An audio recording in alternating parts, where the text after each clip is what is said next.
Good evening, Wareham, and welcome to the January 23rd, 2024 Select Board meeting. May I have a roll call, please, Mr. Chadwick?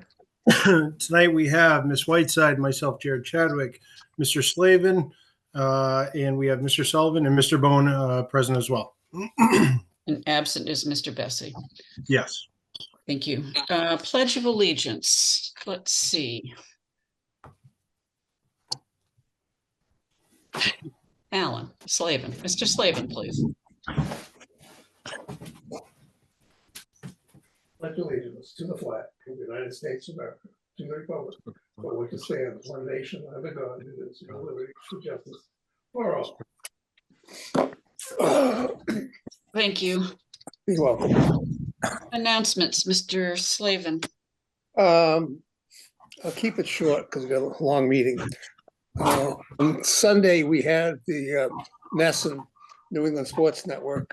We had contracted through Community Events Committee program on Wareham. This program was put together showing all the different areas of things you could do basically for free in the town, which I am sure a lot of people never have seen some of the areas, riverways, etc. It's a half-hour program. It's going to be on again, I believe, tomorrow.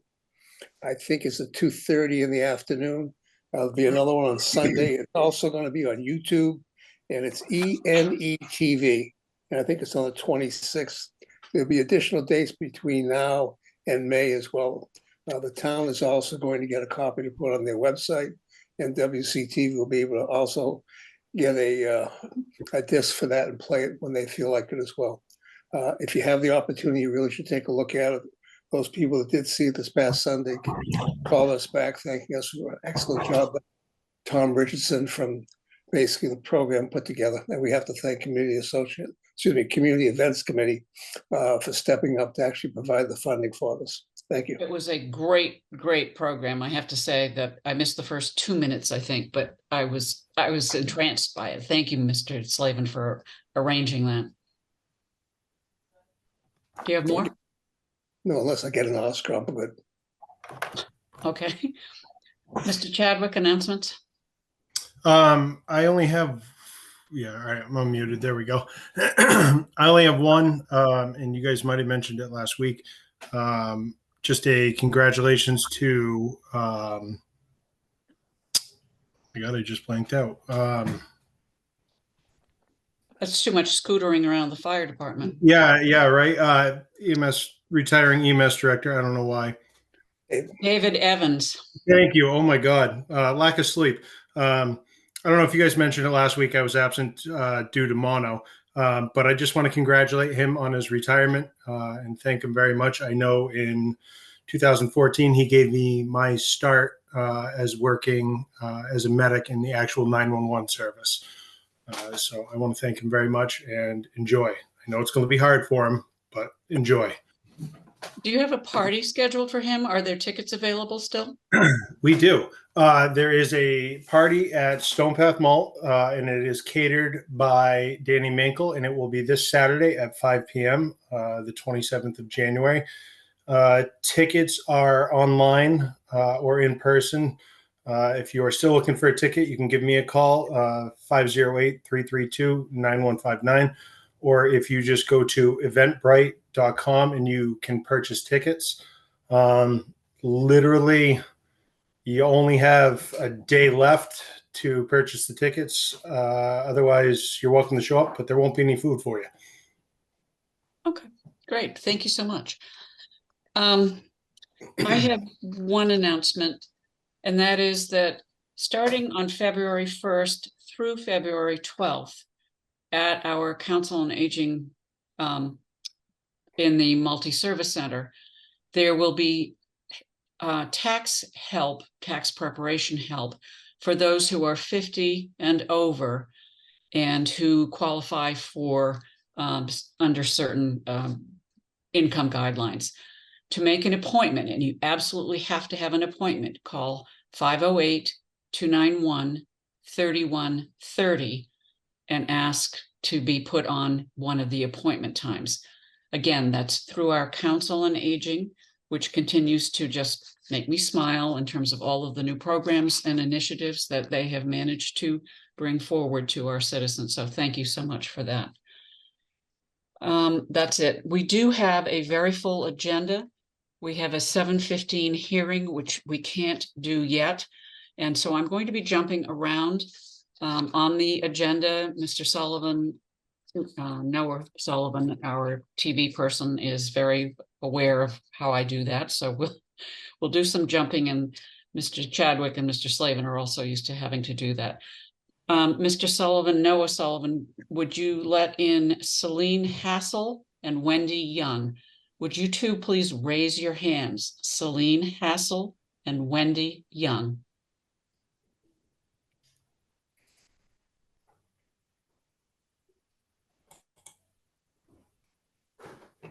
I thought I saw Celine earlier.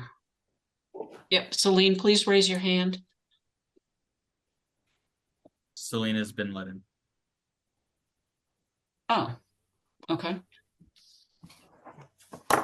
Excellent. Okay. We have in front of us Wendy Young and Celine Hassel, although she hasn't yet appeared. Yes, no. Okay, there she is. So what I'm going to do is ask each of them to address the board. They are, the first one, Celine Hassel, is up for an appointment on our Council on Aging for a term to expire June 30th, 2027. Celine, would you put your video and your audio on and identify yourself for the record, and then let us know why you would like to join the Council on Aging?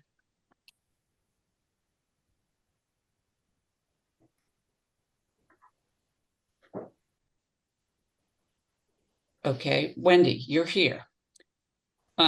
Wendy Young is looking to be appointed to a as on the Library Board of Trustees, or Board of Library Trustees is the technical name, to a term to expire June 30th, 2027.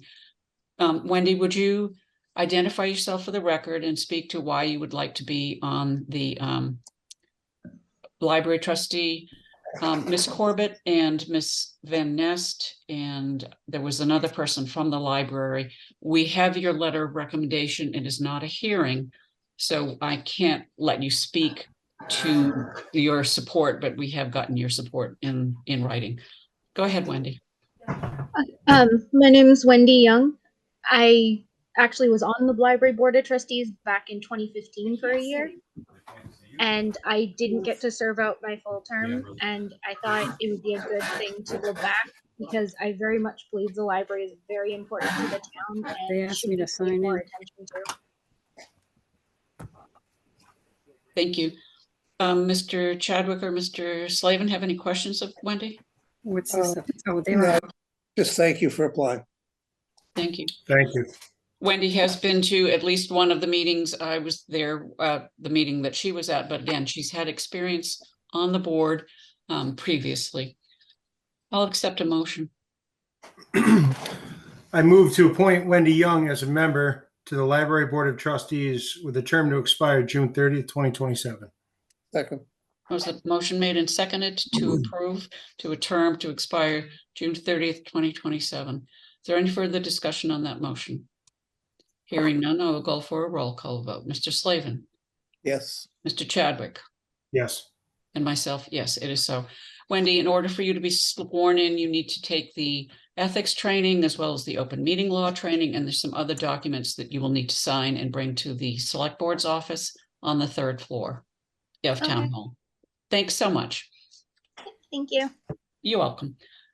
Celine Hassel, am I pronouncing that correctly? Okay, could you liven up your audio and identify yourself for the record and tell us why you would like to serve on the Council on Aging? And we do have a recommendation from the Council on Aging to appoint Ms. Hassel. We can't hear you.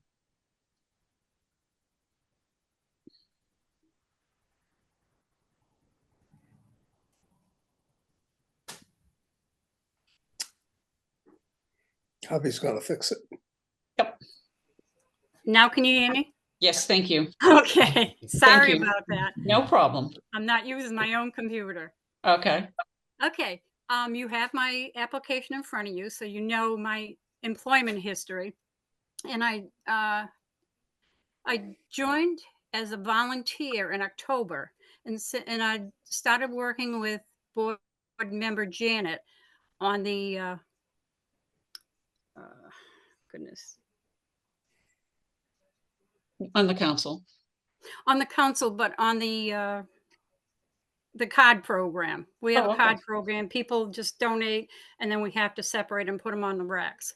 Since then, I've been trained and accepted a position, a backup position in the office as a receptionist to carry out the phone systems and the daily updating of the activities that happen. People have to sign up, so we have to keep track of a lot of them. I read the mission statement, and it says in part to coordinate, support, and promote the programs and resources available to our citizens of Wareham. I can do that. I've got the experience, and I'm very coordinated. I talked to our director the other morning, and I asked her, I says, how many members do we have in the council? I was floored because she said over 2,000 members of the Council on Aging. Not all of them come, obviously, to our day programs. There's a lot that I'm not privy to that they are involved in.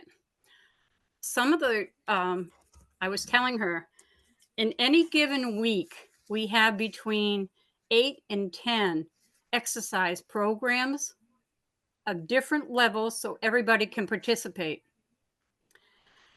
And if they're not ready for exercise and they want something laid back, in the morning we start off with coffee and conversation, and we have a lot of participation in that. During the course of the day, we might have cribbage, we might have high-low jack, we offer craft classes, movies, and a lot to do besides the exercise programs. So what Ms. Well- Hassel was really telling you is all of the things that I've been boasting about that are new programs since we have our new director, Sharon Rice. So Ms. Hassel, we have a very long agenda. I'm sorry to cut you off, but That's okay. I need to ask you a question. Are you being paid for your work at the Council on Aging? No, I'm a volunteer. Okay, thank you. Strictly Just wanted to volunteering. clarify that and get it on the record. Yes. Thank you. I'll accept a motion, Mr. Chadwick. Yes, I move to appoint Celine Hassel as a member to the Council on Aging with a term to expire June 30th, 2027. Is there a second to that motion? Second. Motion made and seconded to approve. Is there any further discussion on the motion? Hearing none, I will go for a roll call vote. Mr. Slavin, Yes. Mr. Chadwick, Yes. and myself. Yes, it is so. Ms. Hassel, I'm pretty sure you know all of the paperwork that you need to sign because you are a volunteer for the Council on Aging. You will also need to have a Corey Sorry check on your background, and I'm sure you'll be fine on that. I've But already had the Corey done. okay, great. So all of the paperwork, when you are done with your ethics course and your open meeting law training, please bring those certificates to the select board office on the 3rd floor, and they'll give you the paperwork to go be sworn in. Okay.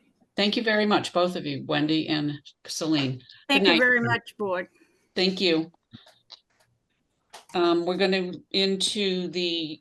to have our 7:15 hearing. So I'm going to ask Christine Sullivan and anyone else who is here on behalf of the CDBG or Community Development Block Grant presentation, please raise your hand. Ken Buckland, Pauline Lally,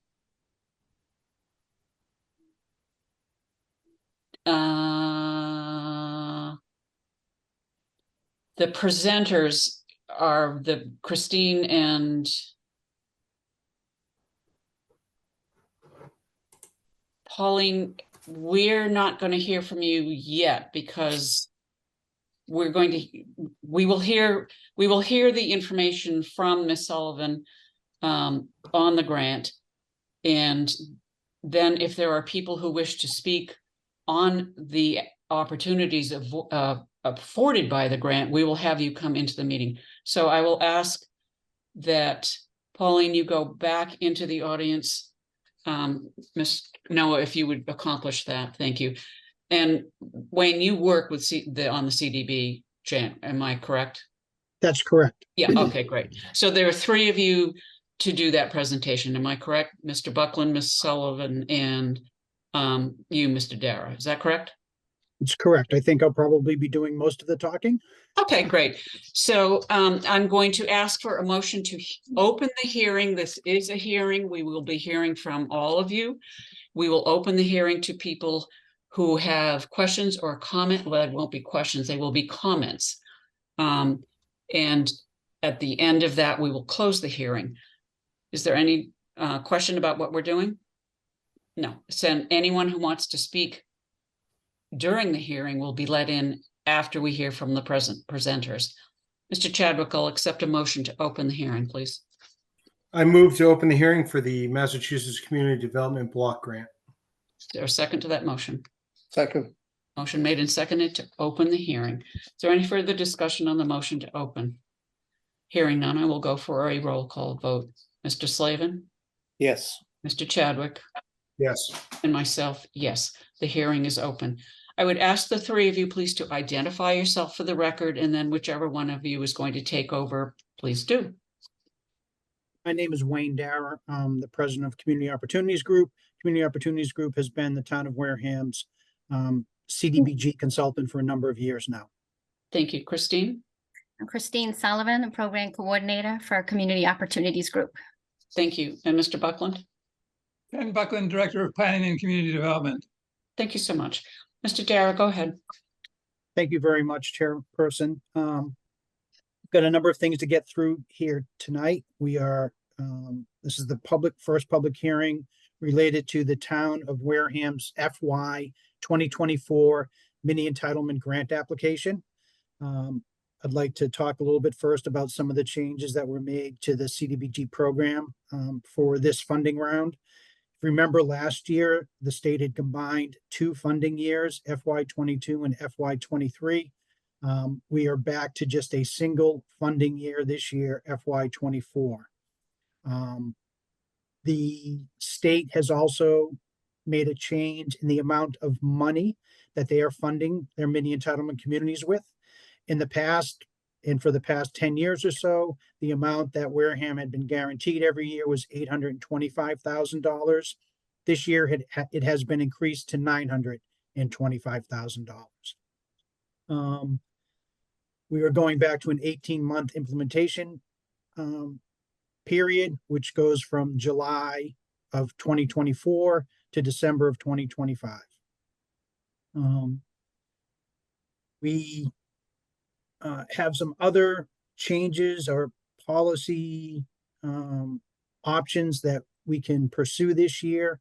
One is this state is allowing us to provide the assistance for lead paint abatement in the housing rehab program as a grant rather than a loan, meaning if we did a $40,000 housing rehab project and $10,000 of that was for lead paint remediation, then the lien that ultimately would go against the property would only be for $30,000, not the full $40,000. And that's not a requirement that we're being made to pursue, but it's an option that I think we can talk about and consider. It's not an unusual policy. I've been doing that in some of my other communities. So I think it's something the town should consider, particularly where the lead paint requirement now extends to every project we do, not just the properties that are occupied by children under the age of 6. So I think it is something the town should consider.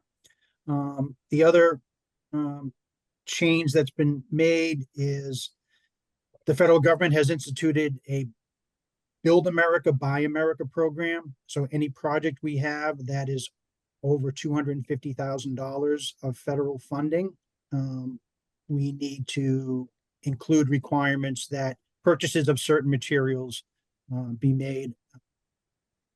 Purchases are of items that are made in America. Just as a general review, the Community Development Block Grant Program is a very, very flexible program. There are lots of different types of projects that can be pursued with these funds. There are other requirements that come into effect, though. Any project that we pursue has to meet one of 3 national objectives. Those would be assistance to low and moderate income individuals, the prevention or elimination of slums and blight, or an urgent need. The urgent need national objective really doesn't come up very often. Almost every project I've ever done has either been to assist low and moderate income individuals or to prevent or eliminate slums and blight. Other items or the other requirements are that the town has to pursue projects that it includes in its community development strategy, which we'll talk about in a few minutes. And the projects it pursues have to conform with the Commonwealth's sustainable development principles. As a mini entitlement community, the town of Wareham is guaranteed its funding every year, as opposed to having to compete in a scored application process. This is a great thing for the town, but it does come with other requirements. And one of those requirements is all the mini entitlement communities have to have a community development strategy. Community development strategy it's only a 3-page document, but they want us to cram a lot of information into it. It should be a distillation of any other planning work that the town has done, and try and consolidate down to a certain, at a certain level, to the types of projects and programs you want to pursue for the benefit of the community. We held a meeting, a public meeting, to discuss the community development strategy earlier this month. We had some attendance there. We had some comments and feedback on what we had proposed.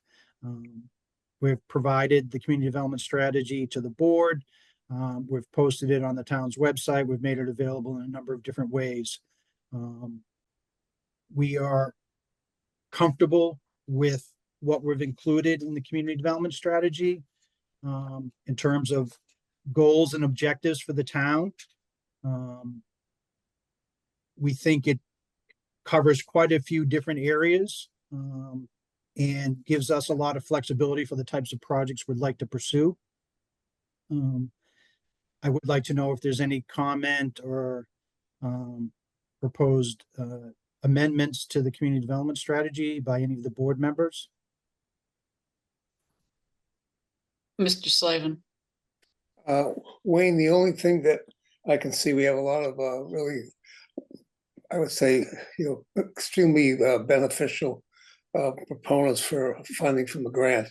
And also just concerned a little bit that we have with GATRA, which I don't think has been discussed. GATRA, I think as of February 5th, if I remember right, will be going to weekend Sunday service in their full territory.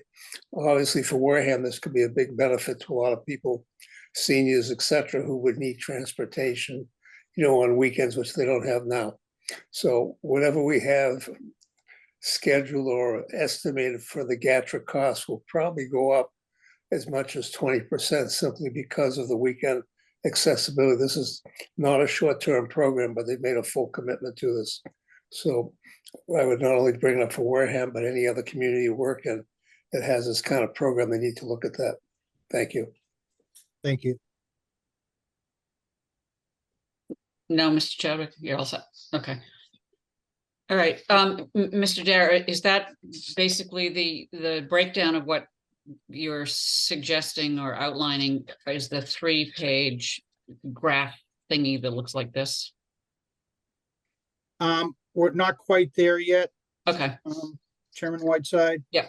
I think before we get there, if people are satisfied with the community development strategy, then I need a vote of the board to approve it.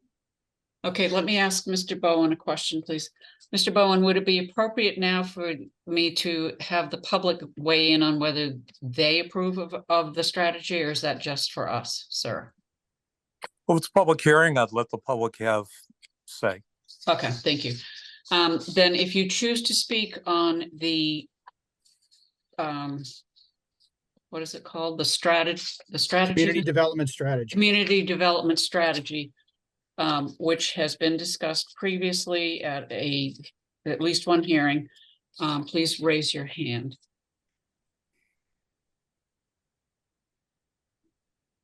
Mr.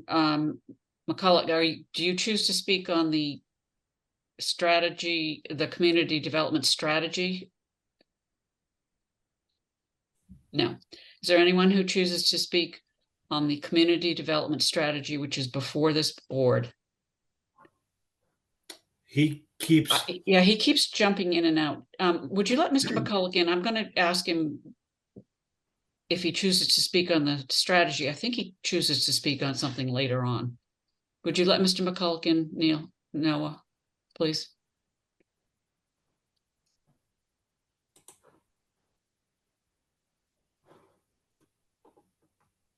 Chuck, if you're there, can you turn on your audio and your video as well, please? Is that better? This is Chuck McCullough. Yes, I can hear you. I can't see you. Do you choose to speak on the strategy itself, Chuck? Yeah, just that we attended the meeting a couple of weeks ago and fully endorsed the strategy as presented. Okay, can you identify yourself for the record? I know who you are, but you need to identify yourself for the record, sir. I'm Chuck McCullough, and I'm the chair of the Wareham Area Committee for the Homeless. Thank you. Is there anyone else who chooses to speak on that? Please raise your hand. There's a video. Hi, Chuck. Hi. Hi. I'm going to have Miss Noah put you back in the attendees, and because I'm pretty sure that you're going to want to speak later on in the meeting. Okay, there is no one else in the audience who's raised his or her hand to speak on the strategy. So I will accept a motion to adopt the community development strategy as presented by Mr. Dara. So moved. Is there a second? Motion made and seconded to approve. Is there any further discussion on the motion to approve the strategy? Hearing none, I will go for a roll call vote. Mr. Slavin? Yes. Mr. Chadwick? Yes. And myself, yes. Thank you very much. Mr. Darrow, what's next? I'd like to ask my colleague Christine Sullivan to give the board an update on the status of the current open grants that the town has as part of the grant application or part of the grant management process. You're supposed to have, in addition to the public hearing like we're having tonight, you're supposed to have regular updates, which is why each year when we're doing a new grant, we always talk about the status of the existing ones. So if I could turn it over to Christine. Thank you. Christine, again, if you would identify yourself for the record. Thank you. Yes, Christine Sullivan for Community Opportunities Group, project coordinator in the Community Development Office. So I'm going to start with, we have the FY19 grant still open for Wareham. The housing rehabilitation projects were all completed. What's still open under there is the streets and sidewalks. So we have Weston and Sampson, Wareham Civil Engineering Consulting Firm completed the design drawings and bid documents for Highland Ave sidewalk project. And the project is on schedule for bidding. The project was released for bidding on January 3rd. The pre-construction meeting was held on the 18th and bids are due by February 1st, 2024. Moving on to the next grant, the FY20 grant. Under that program, there was housing rehabilitation. We are currently working on one last project under there. We had to wait for the 22-23 grant. It's going to be, the last case will be split between the FY20 grant funding and FY22-23 to complete that last project there. We also have streets and sidewalks. It's the same funding. Funding was switched in FY19. Came from another project that was added for FY19 for that program. So the same update for streets and sidewalks in FY20. There's additional funding there, and that's Bayview Park sidewalk replacement is also taking place under that funding, but that falls under FY20. Okay. And moving on to the FY21 grant. Under there, we didn't have housing rehab. We have streets and sidewalks again. So that's the Highland Ave sidewalk project is falling under there, the same funding and the same updates for that schedule with the bidding plan that I mentioned. Each of these grants also had social services. Everything is expended through FY and including FY21. And then brings us to the FY22-23 grant. All the startup processes have been completed for that grant. And we received the town received the approval from the state to start spending the funding for that. So we are putting our contracts and MOUs in place for the general administration, as well as all the social services funded under there for 22-23 is GATRA, Turning Point, and then the Damien's Food Pantry. Thank you, Can you say Christine. those So, again, please? basically, One more time, it's GATRA, Damien's, and what? And Turning Point, watch. Yep, thanks. Sure. so a lot of these older grants had been lingering open because of this combination project we're doing with the Bayview Park sidewalks and the Highland Ave sidewalks. And so we've got funds in 19, 20, and 21 for those projects, approximately $800,000 worth of grant funds. How much? We've been waiting to get out on the street. So now How that much, Wayne? approximately $800,000 between the 3 grant years, slightly more than that, I believe. But now that we're finally at the point where the project's out to bid and projects are due next month, we're hopeful that by the end of the quarter that ends March 30th, we'll have these projects under contract and have those funds committed. And then things will really start to move and we'll be able to start closing up some of those older grants.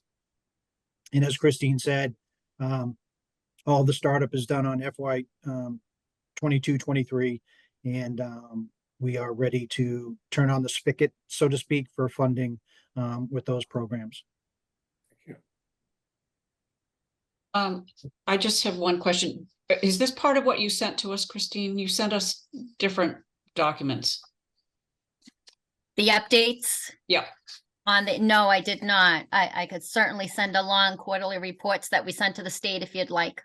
Yes, I need to have those for the record for this evening's meeting. Will do. Thank you. Mr. Slavin or Mr. Chadwick, do you have any questions of Ms. Sullivan? Mr. Slavin?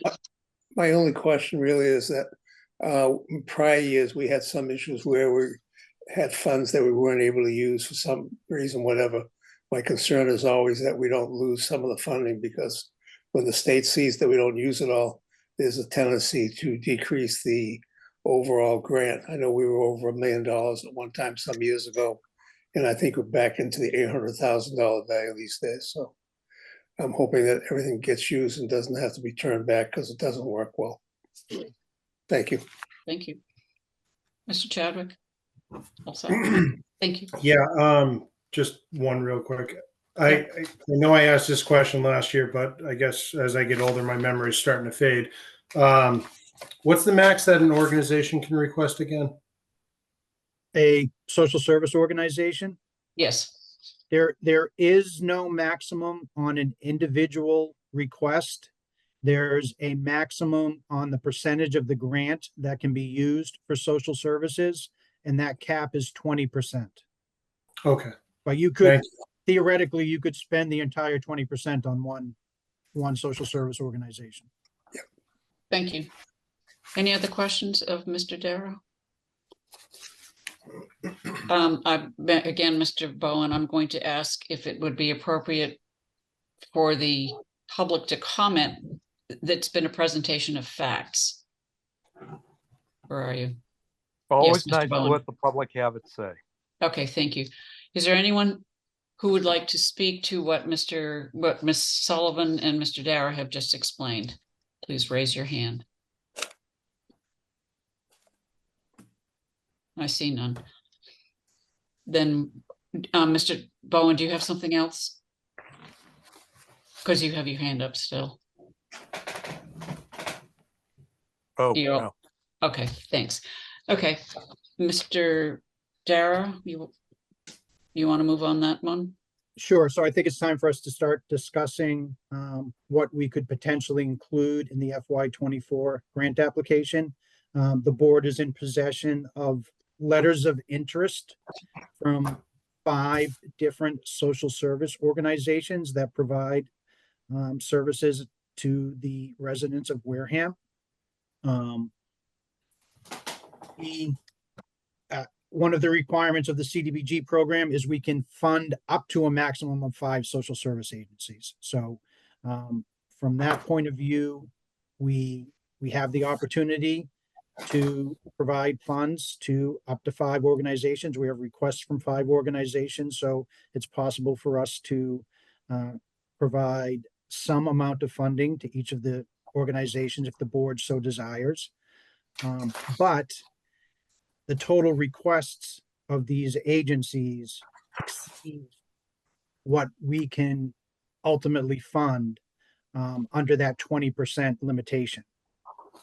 So it's a question of which organizations would the town like to support and at what level? Mr. Slavin. Wayne, how much is being requested in total?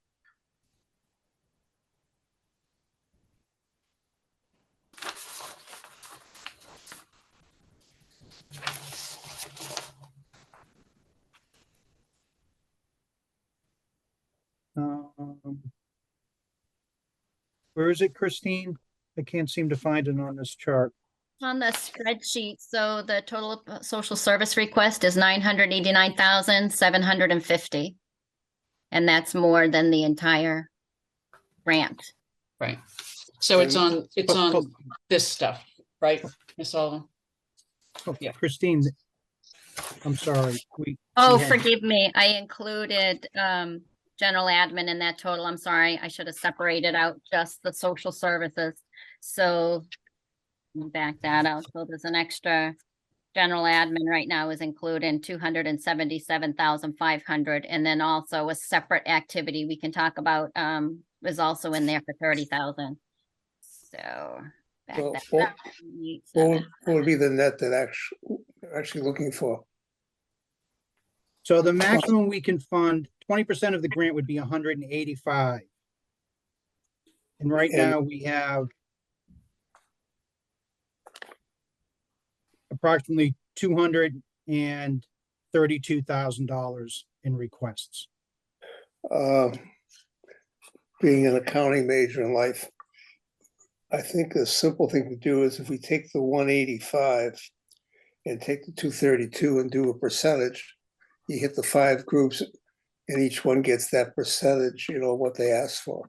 And that will give you your number. It'll be simple.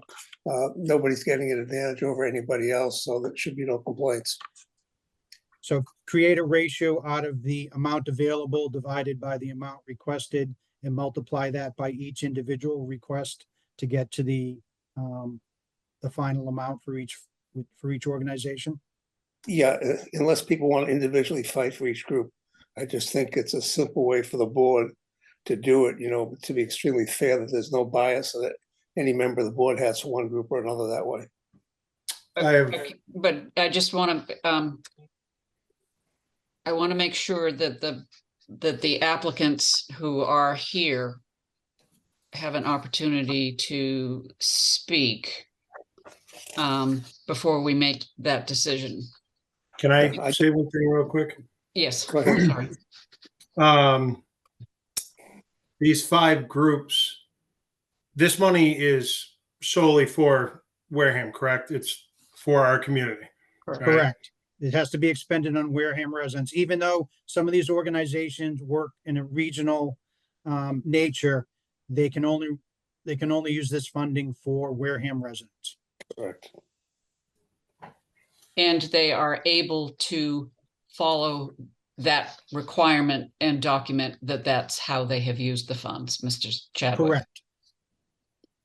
Yeah, we've had this. Part of our process with them is they submit applicant information for Right. each individual receiving assistance, so we can confirm that those individuals are in fact Wareham residents. I'm just going to say my piece here. Well, Honestly, can we hear from the public first? because Alan said something, I was just going to say the same. Well, He was something as asking how to, well, go ahead. Everyone knows my thing is kids first, and funds being taken away from kids organizations, which I see in here, is honestly not my cup of tea. So I would prefer to see the kids organizations get what they need. That's just my personal piece. Okay, thank you. Yes, Mr. Slavin. Just as a counterbalance to that, since we have a large percentage of people in the town of Wareham that are seniors, and since I obviously fall into the senior group, I would lobby for the senior group as well. So that's why I came up with this percentage. So even though, Jared is obviously heavily involved with kids, I'm unfortunately heavily involved with old people, which is me. Okay. Maybe it's because I act like a kid. Nah, I don't think so. Okay, we do have the 5 that have requested who are in the audience. So I'm going to ask if it's appropriate, Mr. Bowen, because this is a hearing, they should be given the opportunity to speak to their requests. Am I correct, Mr. Bowen? Yeah. Thank you. Yes, Okay, so may I have representatives from Damien's Community Youth, GATRA, Buzzards Bay Coalition, and Turning Point, as well as Evergreen House. Evergreen House is not a social service. It's not a social, okay. No. Then those individuals, could you raise your hand, please? Pauline Lally, Peter McCarthy, someone else from Turning Point, Buzzards Bay, GATRA. Yes, Christine. I just wanted to let you know GATRA wasn't able to attend, nor the COA director, Sharon Rice. So I do have some comments from them if you'd like me to share. That would be fine. I'll give you that opportunity after we've heard from the other individuals. Thank you. So Noah Sullivan, WCTV Sullivan, would you let in Pauline Lally and Peter McCarthy? You have already we'll have Chuck McCulloch come back. Is there anyone from any one of the from Damien's? That would be Pauline. Okay. Is there anyone here from the coalition, Buzzards Bay Coalition? Please raise your hand. I don't see anybody's name there. Okay. And what I'm going to ask is that each one of you, I'm going to call on you by name. I'm going to ask you to speak to your request from the CDBG grant, and in no particular order and in no particular order. Pauline Lally, would you identify yourself, please, and tell us who you're speaking on behalf of and what is the amount that you have asked for, please? My name is Pauline Lally. I am representing Damien's Food Pantry, and my request was $60,000. The request is based on the ever-increasing demand to address food insecurity in the Wareham area. we have seen a 59% increase in the number of people coming to the pantry. In 2023, we served over 30,000 bags of food, all distributed to the guests from the Wareham area. We serve people from children to middle age to seniors. We don't discriminate against anyone. And we have been very fortunate to be recipients of this grant over the last few years. And I would ask that the board consider our request. Thank you. And Mr. McCarthy, I believe you were next. Peter McCarthy, would you identify yourself, please, for the record? And who you're speaking on behalf of? We can't hear you, sir. We can see you, but we can't hear you. Can you hear me now? Yes, sir. Could Hi, you I'm- identify yourself for the record, please? My name is Peter McCarthy. I'm the director of the Evergreen House. That's okay. Go ahead. Yep. Yeah, Judy, this isn't one of the social services. It's not one of the but it social is- services, so I'm going to ask you to hang on, Mr. McCarthy. Very good, thank you. Thank you. Chuck, we'll have you back. Identify yourself for the record, please. Hi, I'm Chuck McCullough, and I'm the chair of the Wareham Area Committee for the Homeless. I'm joined this evening with John Monahan, who is our treasurer, and Shirley Santos, who is the Turning Point Executive Director. We're pleased to be considered for this grant. Our request is for $90,000. The breakdown of that would be monies towards our staff expenses, and then $5,000 a month towards Wareham client support. We have seen an increase in housing insecurity in Wareham, as we have across the country. The numbers continue to grow. This fiscal year alone, we've been able to provide financial support to help town residents, Wareham town residents, remain in their home. A total of 143 residents have received funds from us. Well over 100 have received other resource support from us. So we're thankful to the town of Wareham for the support over the past number of years, and we look forward to continuing our relationship. I have a question, a clarification question, sir. On the spreadsheet that we have, it says Turning Point. Yes, Turning Point is the day resource center of the Wareham Area Committee for the Homeless. So the applicant is in fact Turning Point. That's correct. That's Thank you. correct. Could you speak to Turning Point and what its mission is, please? Turning Point's mission is a resource center. Our area of service includes Mattapoisett, Marion, Rochester, Carver, Middleborough, Wareham, and Buzzards Bay.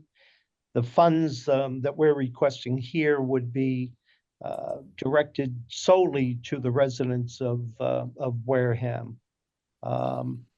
Turning Point provides many programs. We have a diaper program for young mothers. Certainly, we under the Turning Point umbrella itself, it's a resource center. We direct folks to services that will assist them. We are providing fuel assistance, certainly, and in 143 cases year to date, financial support, whether it be electric bill, home heating fuel, rental assistance. It's whatever we can do and negotiate with service providers to keep our residents in their homes. These are the folks that are facing homelessness, eviction, if you will, because of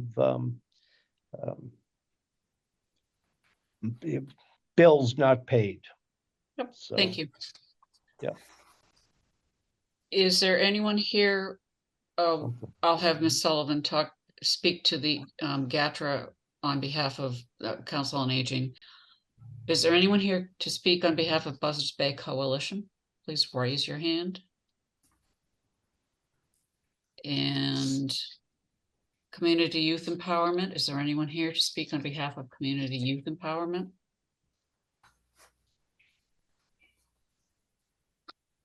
Mr. Dara or Christine, were you expecting them to show up to the hearing? Yes, they certainly were going to try, but they did submit interest letters. Yes, I Or got that. Yeah. those, if that's helpful.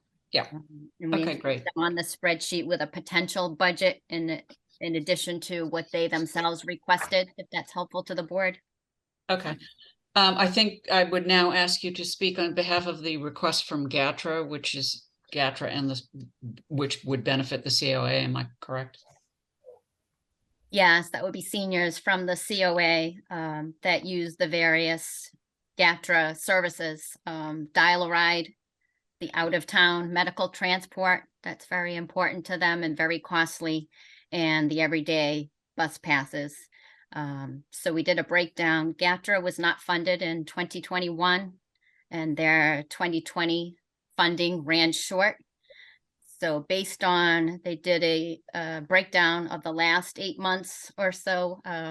Actually, I have 7 months of passes other than the out-of-town transportation that ran well over $8,000.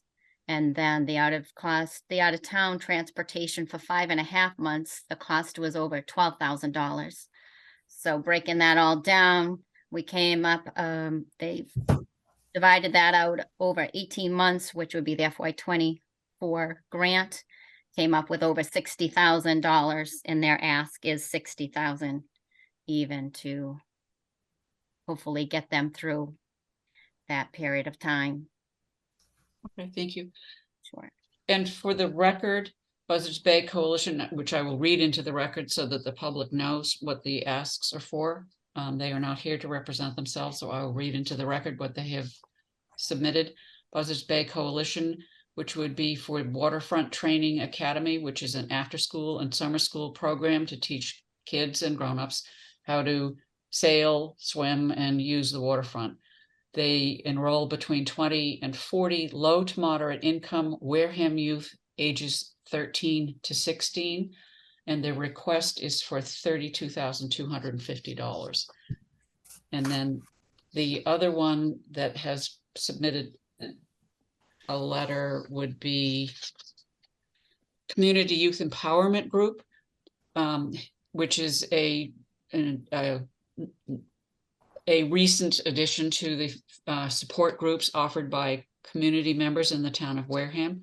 Provide youth with knowledge, skills, and mentorship applicable to the life outside of school.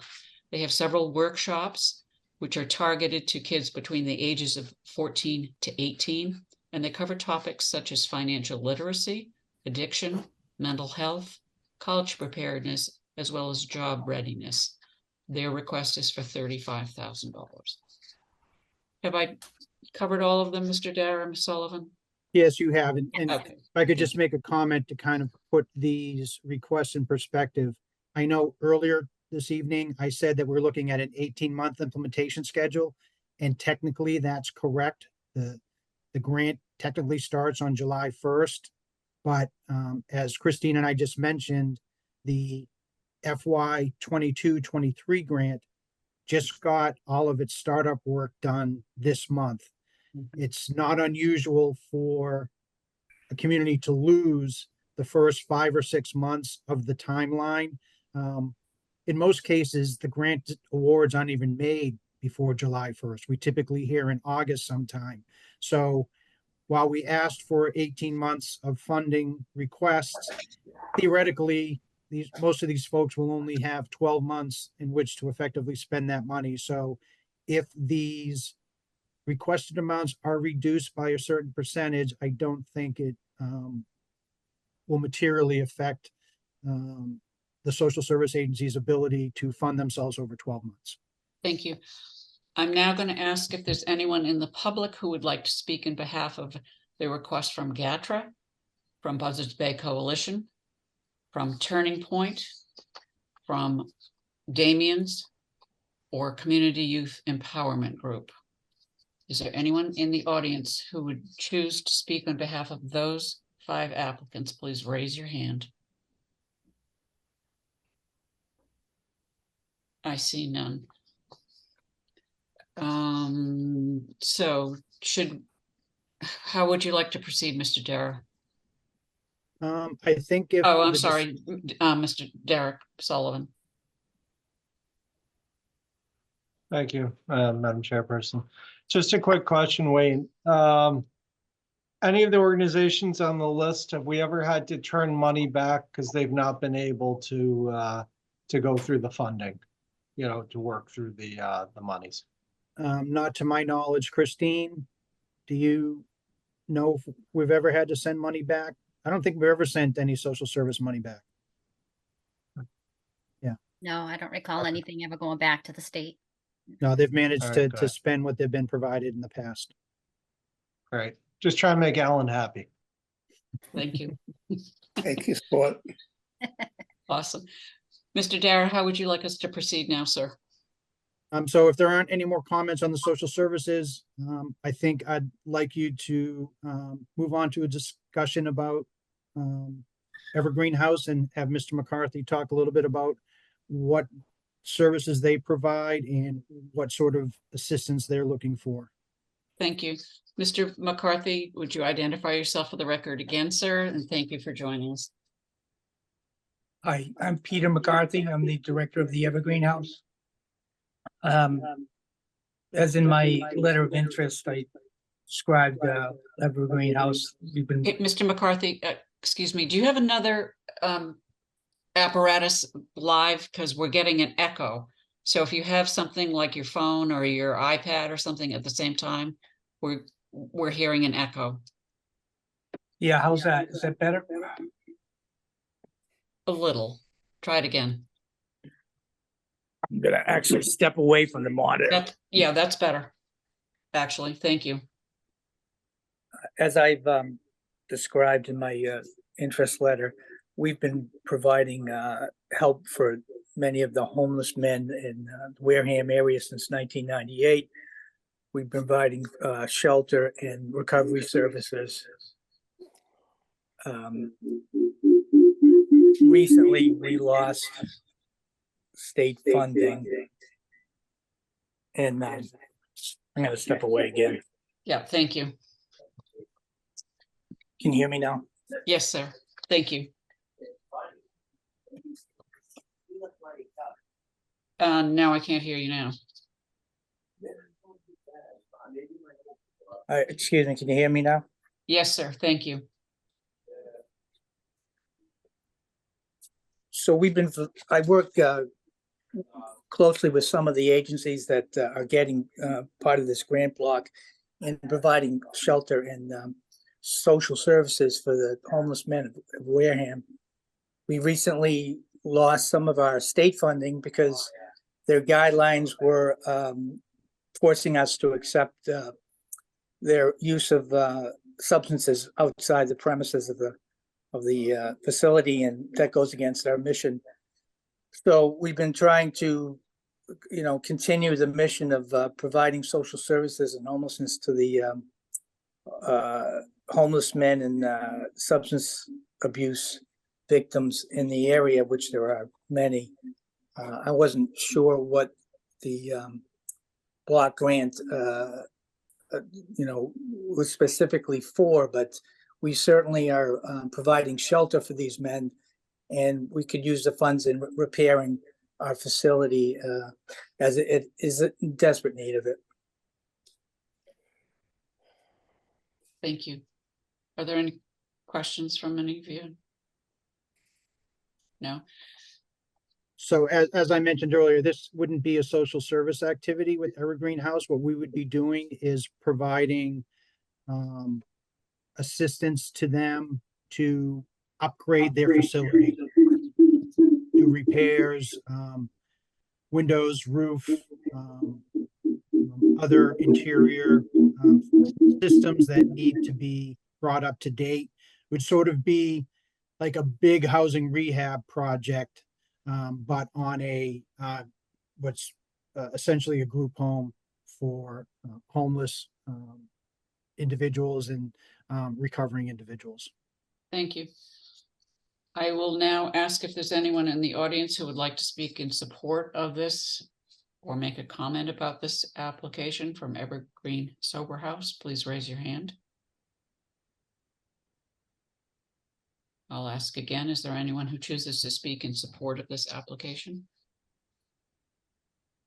No.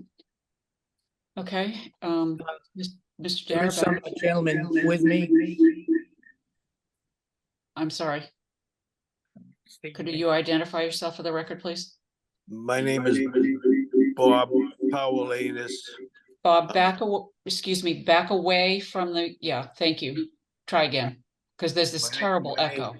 My name is Bob Powell-Anis, 14 Corey Drive in Wareham. I've been following in this, trying to help raise money for the Evergreen House for their immediate needs. They included in the definition of the men that are homeless or in transition include veterans also. They have veterans transitioning through here. So we are in support of this help that they need. And we would be who, sir? We would be the Knights of Columbus, the Wareham Elks, various organizations in town that are all 501c3 organizations. Thank you, sir. Okay. Any comments from my board members or Mr. Derrick, Mr. Slavin, go ahead. Question for Wayne, hopefully. In the Evergreen House, are you able to track to make sure these are Wareham residents that they're taking care of? Because usually they come from different areas. Well, Mr. McCarthy, can you mute yourself, please? Thanks.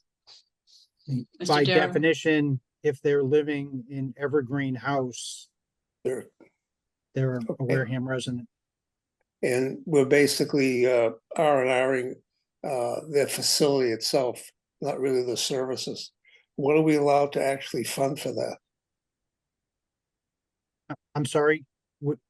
We're basically doing an R&R on their physical building and stuff, which is a little different than, grants normally for services. What are we allowed to actually under this program fund as far as dollar amount? Well, what we've done is we don't know exactly what needs to be done there yet. What we've carved out is $60,000 from the grant that we're proposing to make available for repairs at Evergreen House, and we'll do as much work as we can. Thank you.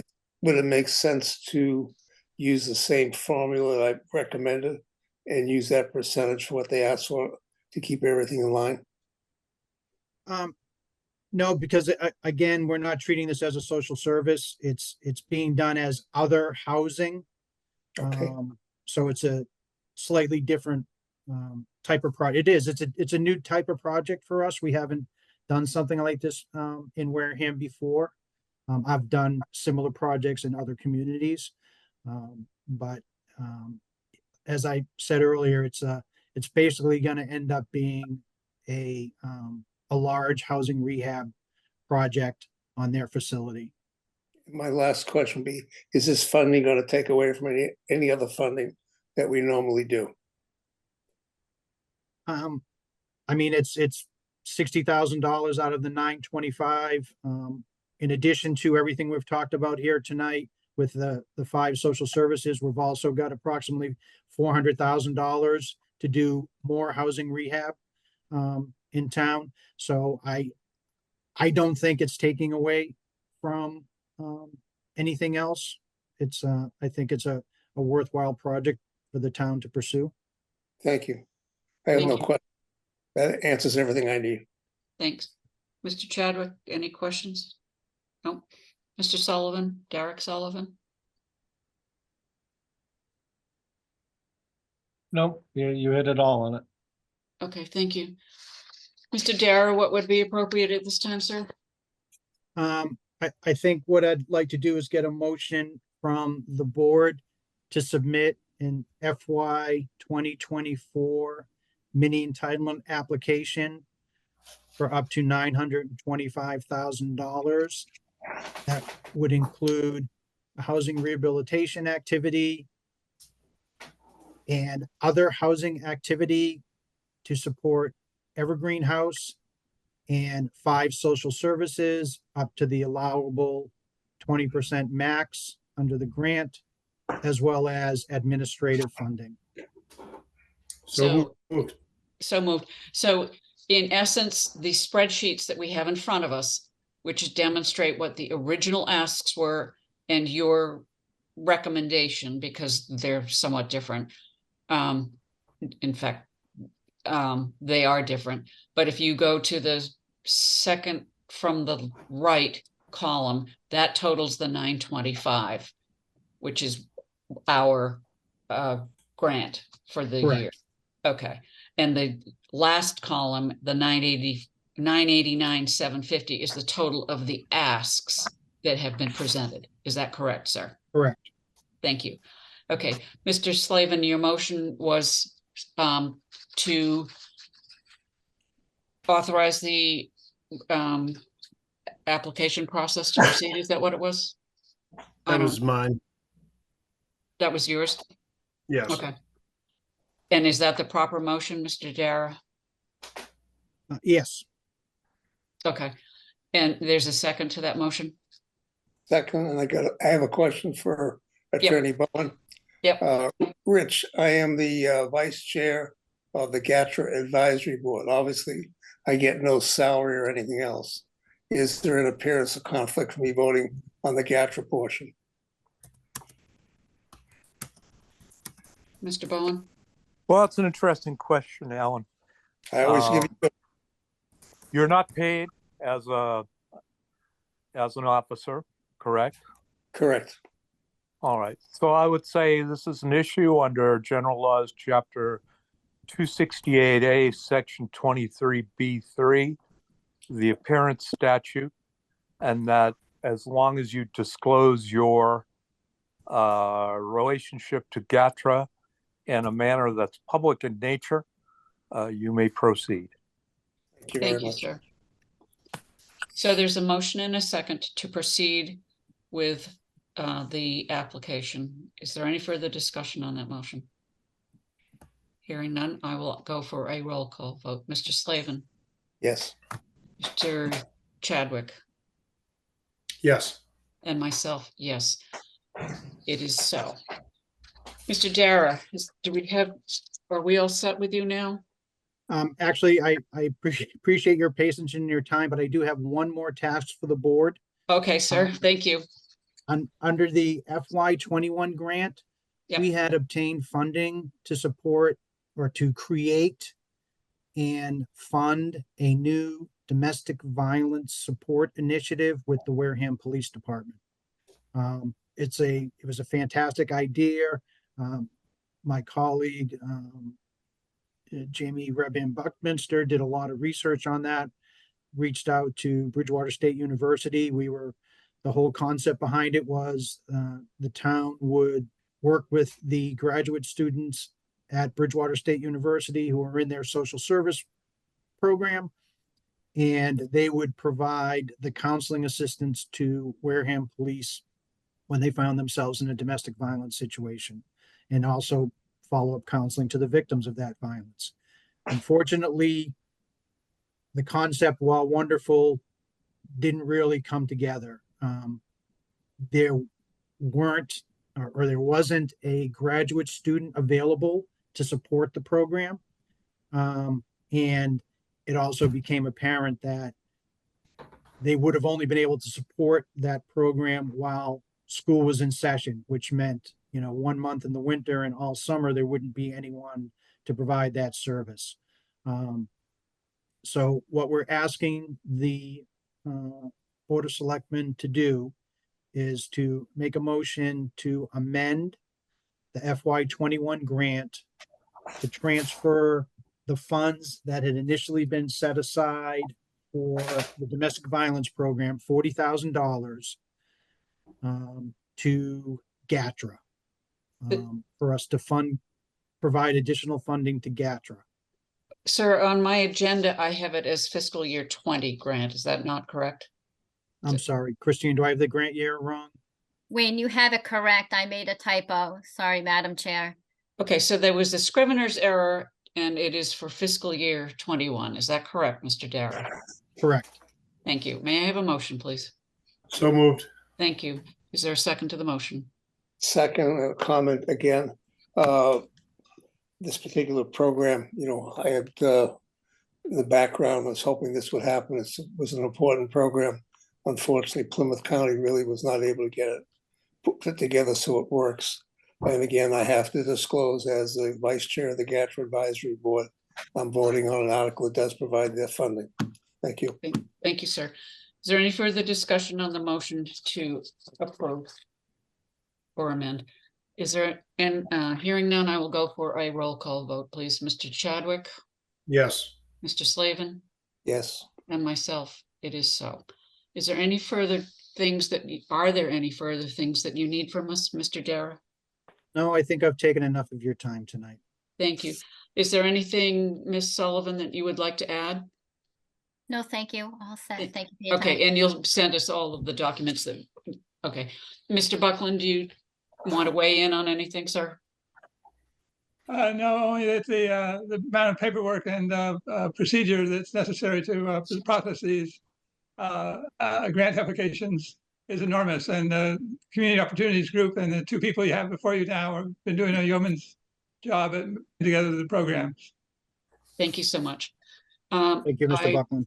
We'll go, got the 3-0-0 vote. Okay, I'm going to ask for a motion to close the hearing, please.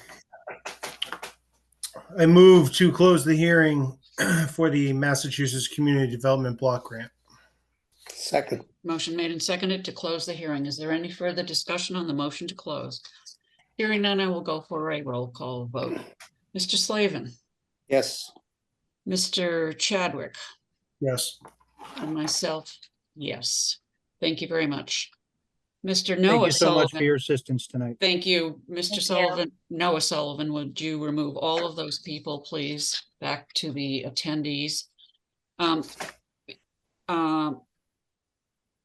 Mr. Sullivan, Derek Sullivan, I see that Bradford Allen is in the audience, and if we could ask, I'm going to bring that forward. I'm going to ask Bradford Allen to be raise your hand, please, and be let into the meeting. And Mr. Derek Sullivan, you're going to, where did you go? Mr. Derek Sullivan is going to present item 9M, which is discussion and possible vote to confirm the hiring of our EMS director, Bradford Allen. Mr. Derek Sullivan, could you please address that? Yes, thank you. I was booted out for a second. Not that I minded. It's okay for him. So, Madam Chairperson, members of the board, give you a quick background. As you know, after over 42 years of service to the community, Mr. David Evans has retired, and he's still helping us out right now. And what we've done is we've been interviewing for his replacement. As we've said, big shoes to fill. There was an initial interviewing committee that then submitted 2 applicants forward to the second phase of the interview committee. Mr. Allen was one of them, and another respected member of the EMS community. The panelists on the committee were select person Whiteside, select person Chadwick, myself, Mr. Foster, and Doreen Allen England, the assistant town administrator. We had a lengthy interview process, and afterwards with Mr. Bradford Allen, who we call Brad Allen, was chosen. So just giving you a little background of Mr. Allen. He has over 17 years experience in the EMS through different roles, including as an EMT, a paramedic educator, U.S. Army healthcare specialist, and call firefighter. He's been a paramedic with Wareham EMS for the past 7 years and has been promoted to a lieutenant position. Mr. Allen has served as the president of the IAFF Professional Firefighters of Mass 2895 for the last 4 years and has been a member of the union's collective bargaining team. While working and excelling at the Wareham EMS, Mr. Allen has also been pursuing a bachelor's degree in emergency medical services administration, where he is currently would be considered a junior and holds a 4.0 GPA, which I will tell you was higher than my GPA for a bachelor's, significantly so. So, Mr. Allen's many years of experience, dedication to the department and the town, and his pursuit of further education makes him more than qualified to advance to the role as the director of EMS. And it's hard to fill Mr. Evans' shoes. You know, we see that Mr. Allen is one to do it. We were very excited with his responses, his ideas, and the path forward for the EMS department under his leadership. So I don't know if Mr. Allen, if you'd like to just give a quick word to the board. If you could just identify yourself and say hi. And Mr. Sullivan, Derek Sullivan, will not smack the water cooler behind you. Good evening, and thank you for the opportunity. Excuse my raspy voice. The children have passed along some nice germs lately. I do appreciate the opportunity, and I'm looking forward to working with everyone as far as the the future holds. It is large shoes to fill, and I look forward to bringing our department into the future and hopefully being the next 42-year guy. And sorry, I haven't prepared a full statement, but thank you again for the opportunity. Thank you. Mr. Allen's learned to expect the unexpected with us, because we told him he didn't need to be here, and he showed up in the chat and you brought him in. So put him right in the firing line right away. So appreciate it. Okay, thank you. Thank you, Mr. Allen. Mr. Chadwick, I will accept a motion to confirm the hiring. Unless there are any questions, Mr. Slavin, or Mr. Chadwick. Mr. Chadwick. I'm going to say one thing real quick. I've seen, I'll call him Brad. I've seen Mr. Allen's work performance for a long time. Very straightforward, very good in his profession, very smart, as you can tell with a 4.0. I don't even know what one of those look like.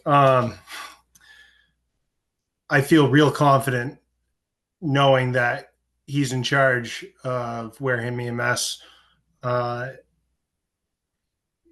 This town's lucky to have him. For lack of better words, I'm very happy with our choice. Thank you. May I have a motion, please? Yes, I move. What was that? To confirm. No, I understand that. I thought Alan said something. I move to confirm the hiring of the new EMS director, Bradford Allen. Is there a second to that motion? Second to the motion with just a comment. I went through the resume and stuff, and I was extremely impressed with what there was there. Thank you. Thank you. Motion made and seconded to confirm the appointment. Is there any further discussion on the motion? Hearing none, I will go for a roll call vote. Mr. Slavin? Yes. Mr. Chadwick? Yes. And myself, yes. Thank you very much. Thanks, Mr. Allen, for appearing this evening, and congratulations, or whatever. Congratulations. Look forward to working with you. Yes, exactly. And I hope I never have to see you in a business opportunity. Let's see. Okay, we have I'm sorry, this is a very lengthy agenda, and I'm trying to get town employees in and out as they've already done their 8 hours on our clock. But I'm going to go, Mr. Schifoni, are you here this evening? If you are, please raise your hand. Mr. Neil Sullivan, Noah Sullivan, would you please let him in to the meeting? We are now going on to item 7A, discussion on the status of the liquor license for Barnacle Bob's Inc., DBA BB's Bar and Grill, 2424 Cranberry Highway. And the owner is Mr. Tim Schifoni, who's going to identify himself for the record and then give us an update on the status of his license, which has been fully paid for. And he had previously indicated that he would not be using the license, but it has been fully paid for. Mr. Schifoni, could you identify yourself for the record, please?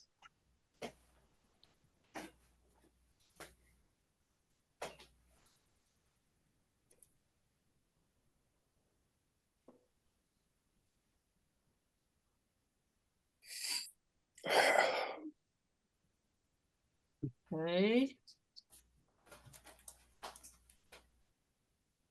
Mr. Schifoni, while I wait for you, I'm guessing that Elizabeth Mattos may be Andrew Mattos on behalf of Barnacle Bill's, DBA Barnacle Bill's Seafood. If that's correct, please raise your hand. Yes, Tim. Okay. Okay. Mr. Schifoni, good evening. Could you identify yourself for the record, sir? Yes, thank you, Madam Chair, members of the board, Mr. Sullivan. Tim Chiafoni, manager, Barnacle Bob's Incorporated, doing business as BB's Bar and Grill. And as Madam Chair indicated, we're 2424 Cranberry Highway here in Wareham. Madam Chair, I'm before the board as I believe a continuation of the November 7th hearing. In that hearing, I indicated to the board that— Not a hearing, sir. I apologize. Thank you. I was before the board with regard to two items, two issues. One issue was to inform the board that BB's Bar and Grill is ceasing operations. And the second item was a request seeking permission from the board to retain the license at that location for another year, pending trying to locate a suitable replacement in the form of a restaurant would be my primary goal to keep that location going. Thank you. Mr. Slavin or Mr. Chadwick, do you have any questions of this gentleman?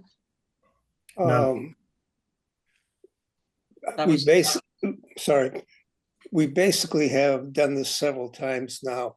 I think the only restriction, if we want to do this for a year, is to put the basic requirement that it be, continues as a restaurant for the license to transfer. I'm not sure if Mr. Bowen can weigh in whether we can do that or not exactly, but since that's what the terms were, that the attempt is to take this particular business with a license and move forward as another restaurant again. Mr. Bowen, if you choose to weigh in on that, that's kind of a— Well, thank you, Madam Chairman. I don't know that I fully grasp the question, but let me say this. It's a all alcoholic common victualler liquor license, which ordinarily operates both selling food and alcohol. The gentleman's indicated that he doesn't wish to, for business reasons, to open for the remainder of 2024. The board has it within its power to allow the establishment to remain closed through 2024 or through any date in 2024 that it wishes.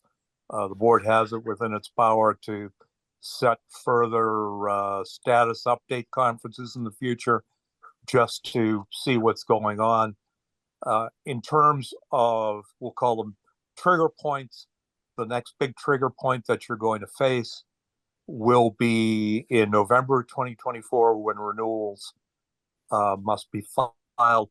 And certainly at that point, you're going to have a decision that you have to make as to whether a license, which, theoretically, depending on your action tonight, uh, has been closed for a year is worthy of renewal. But that is your first real trigger point. That's a ways away. Up until then, I think you've got a lot of discretion to handle this as you think appropriate. Thank you.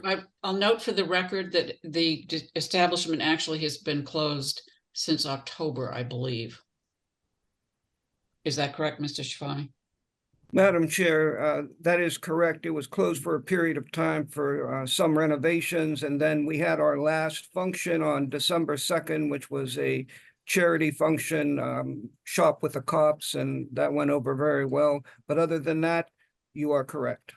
Thank you. So there was one date that when you came before us, we accepted that date because you had a commitment for that date. And other than that, the establishment has in fact been closed for at least 3 months. Yes, that is correct, Madam Chair. Thank you. Okay. Ms. Whiteside, I have a question on that. Sure. Not sure Mr. Sullivan or Mr. Bone or even Mr. Slavin might be able to answer it. Wareham only has so many common vic all alcohol licenses, correct? Correct. Okay. So by holding on to this, we're denying other businesses that are looking for all alcohol common vic licenses, correct? Sort of correct, because there are under special legislation 5 full licenses available for what I would call the length of Main Street, Wareham. That was approved a couple of years ago under special legislation. 2 of those licenses are in the process of being applied for. One at 79 Main Street and one at 156 Main Street. They were both address specific in the legislation, but that leaves another 3 that can go to specifically to Main Street. They may not be used in any other portion of the town. Okay. So I know firsthand that other companies have come in to the town looking for common vic all alcohol licenses, and we're going to hold a common vic all alcohol license for a year to not be used while other companies are out there looking. Was that a question or a statement, sir? Statement. Kind of a statement. Thank you. Mr. Slavin, you had your hand up, sir. Yeah, actually for Main Street, I believe we've had, not an official, but we've had a notice that the old cleaners building across the street from the fire station, I believe there's a potential, I think it's going to be a hamburger restaurant, whatever. Not sure exactly, but I think they were looking for a common vic all alcoholic license for that location also. So that should be coming shortly, I believe. So yeah, we actually do have the other 2 that I mentioned. Those are on the agenda for the 6th of February. We are having hearings on those 2 applications. They are in our hand. They just need to go through the advertising. Yeah, I agree. With Jared, it's very difficult to sit there and hold these licenses and stuff. But we basically have had a history of doing that. And I think once you basically open up Pandora's box and do it, it's very difficult to say, no, you're not going to do it anymore. But we do have the right to do that if you want. Madam Chairperson, alternative way to look at it is it's a way of keeping down blight. It worked for Bebo's and allowed us, what was the former? Stevie Belanger Sports Bar. Yeah, Stevie B's. Right. Yeah, which allowed that to be purchased by what you would call a good company or a good owner that's revitalized it. So there's, it's a flip of the coin on how to look at it, but keeping that does make the site more attractive to potential, if you will, development or revitalization of that location, and again keeps an empty or vacant building from staying. Thank you. And I will add to your comment that we did the same for the previously known as Lindsay's, which is now known as Town Tavern, Town Tap and Tavern. And that enabled the previous owner to sell a going business, and we were able to transfer the license. And apparently you can't even get in there. It's so popular. Anyway, I will accept a motion. I move to approve the liquor license for Barnacle Bills, Common Vic, All Alcohol, Inc., DBA, BB's Bar and Grill at 2424 Cranberry Highway in Wareham. To be held for a time specific, you need to name the time specific, sir. To be held for the year of 2024. November Okay, is there a second to that motion? My question before I second, do you want to have a date specific of like 11/25 or something like that? Well, he has to apply by the ABCC. You have to apply by November 30th, or you have to start all over again. Those are their new rules, and they're great. Second. Motion made and seconded to pocket, I will call it pocket, to hold the license available to Barnacle Bills Inc., DBA BB's Bar and Grill for a period to expire no later than December 31st, 2024. Is that your motion? Yes. Thank you. And for the record, I will note that the application fee, the fee for the license, in fact, was paid in full. Any further discussion on the motion? Hearing none, I will go for a roll call vote. Mr. Slavin? Yes. Mr. Chadwick? No. And myself, yes. 2-0-2-1-0. It is to be held for that period of time. Thank you, Mr. Ciccone. Do you have any questions, sir? No questions, Madam Chair. Thank you very much. Thank you. Good evening. Have a good night. Noah Sullivan, would you let Elizabeth Mattos, who I believe is Andrew Mattos, who is the owner of Barnacle Bills, DBA Barnacle Bills Seafood, 3126 Cranberry Highway, Wareham, Mass. And Mr. Mattos, would you identify yourself for the record, sir? Andrew Mattos, Barnacle Bills Seafood. Thank you. For the record, this has not been paid. Yep. The application is not complete, and the location has in fact been closed since January 5th or something, sir? January 2nd, we closed. Okay. Could you address what it is that you would like us to do, Yeah. sir? What is it that you plan to do with this? I'm hoping- The business has in fact been closed. You haven't paid for the license, et cetera. Yeah, I'm hoping, I had to do some more paperwork as far as the insurances. I pretty much got a package together, but it pretty much came down to finances. So I'm hoping within the end of the month to have it all set with my insurance binder where I can bring it to the town hall and then pay for my liquor license. So I'm hoping just for an extension. Things just became really financially tough, and this is where I'm at.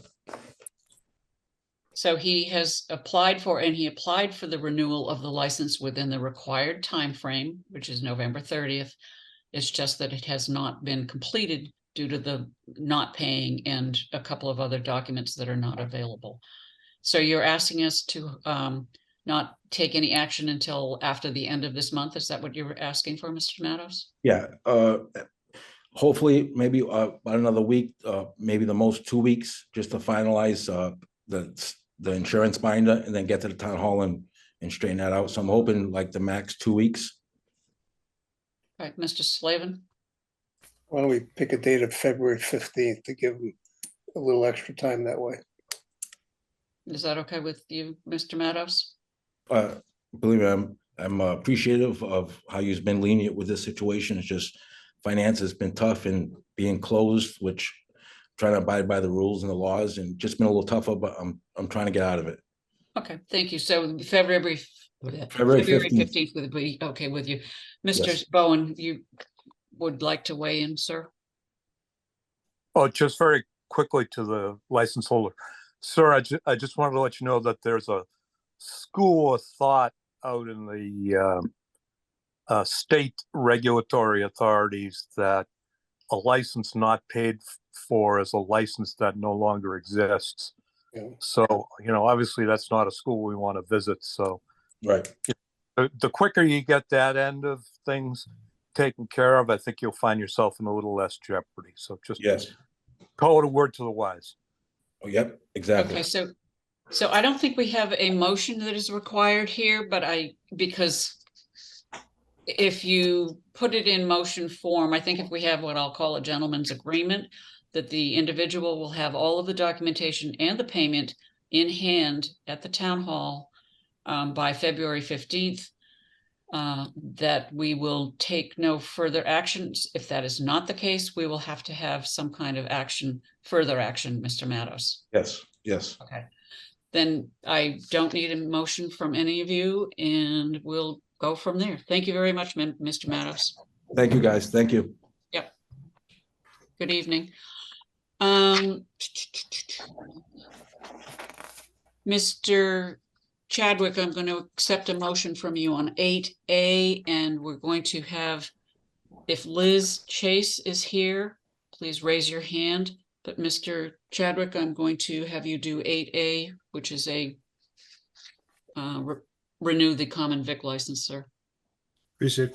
I move to approve common vic license under the provisions of Mass General Law, Chapter 140, to renew the common vic license for the year ending December 31st, 2024 to Main Street Deli, Inc., DBA, Onset Beach Patio and Grill at 182 Onset Ave in Onset.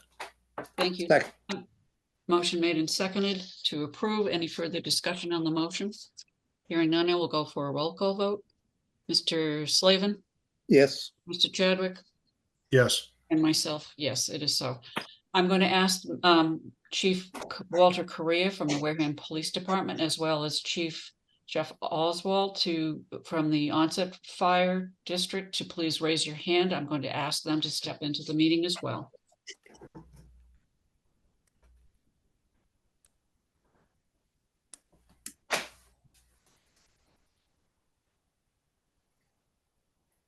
No, I got Mr. Oswald, Chief Oswald waiting, sir. Thank you. Ms. Chase, would you identify yourself for the record, please, and speak to actually you have two requests in front of us, one for a one-day liquor license and one for an entertainment license. Could you address the board as to your requests, please? Hi, my name is Elizabeth Chassie. I'm the owner of Dusk Till Dawn Tattoo Studio. We were applying for an annual entertainment license, and that would just cover different types of entertainment. Mostly we have like showcases where local artists come in and play their own music, and it has about like 50 people usually. It's just a good way to advertise and get new people in, especially for people around the area, giving them something to do.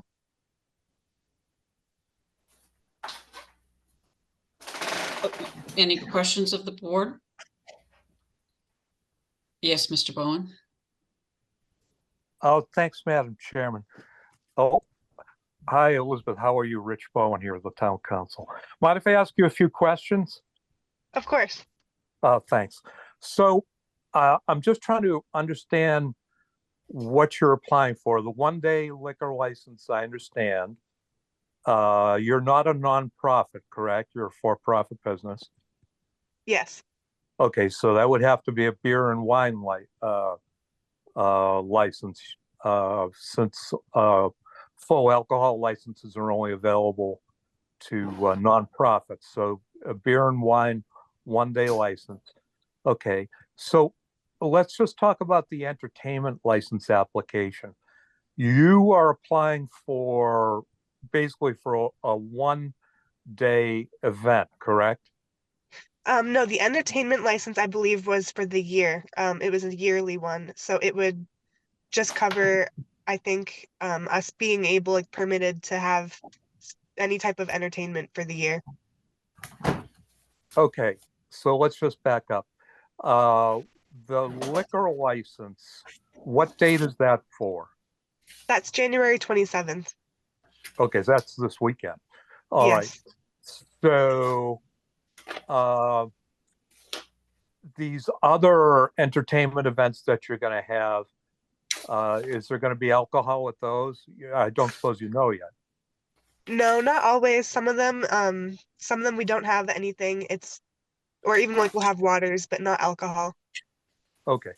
If, like, say I wanted to go to one of these events, would I have to pay admission to get in? Yes. All right. So,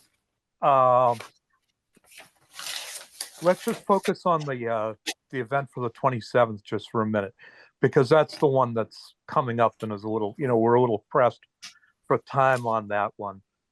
Ordinarily, and I'm sure you probably didn't know this, usually you have to apply for these licenses, weeks in advance.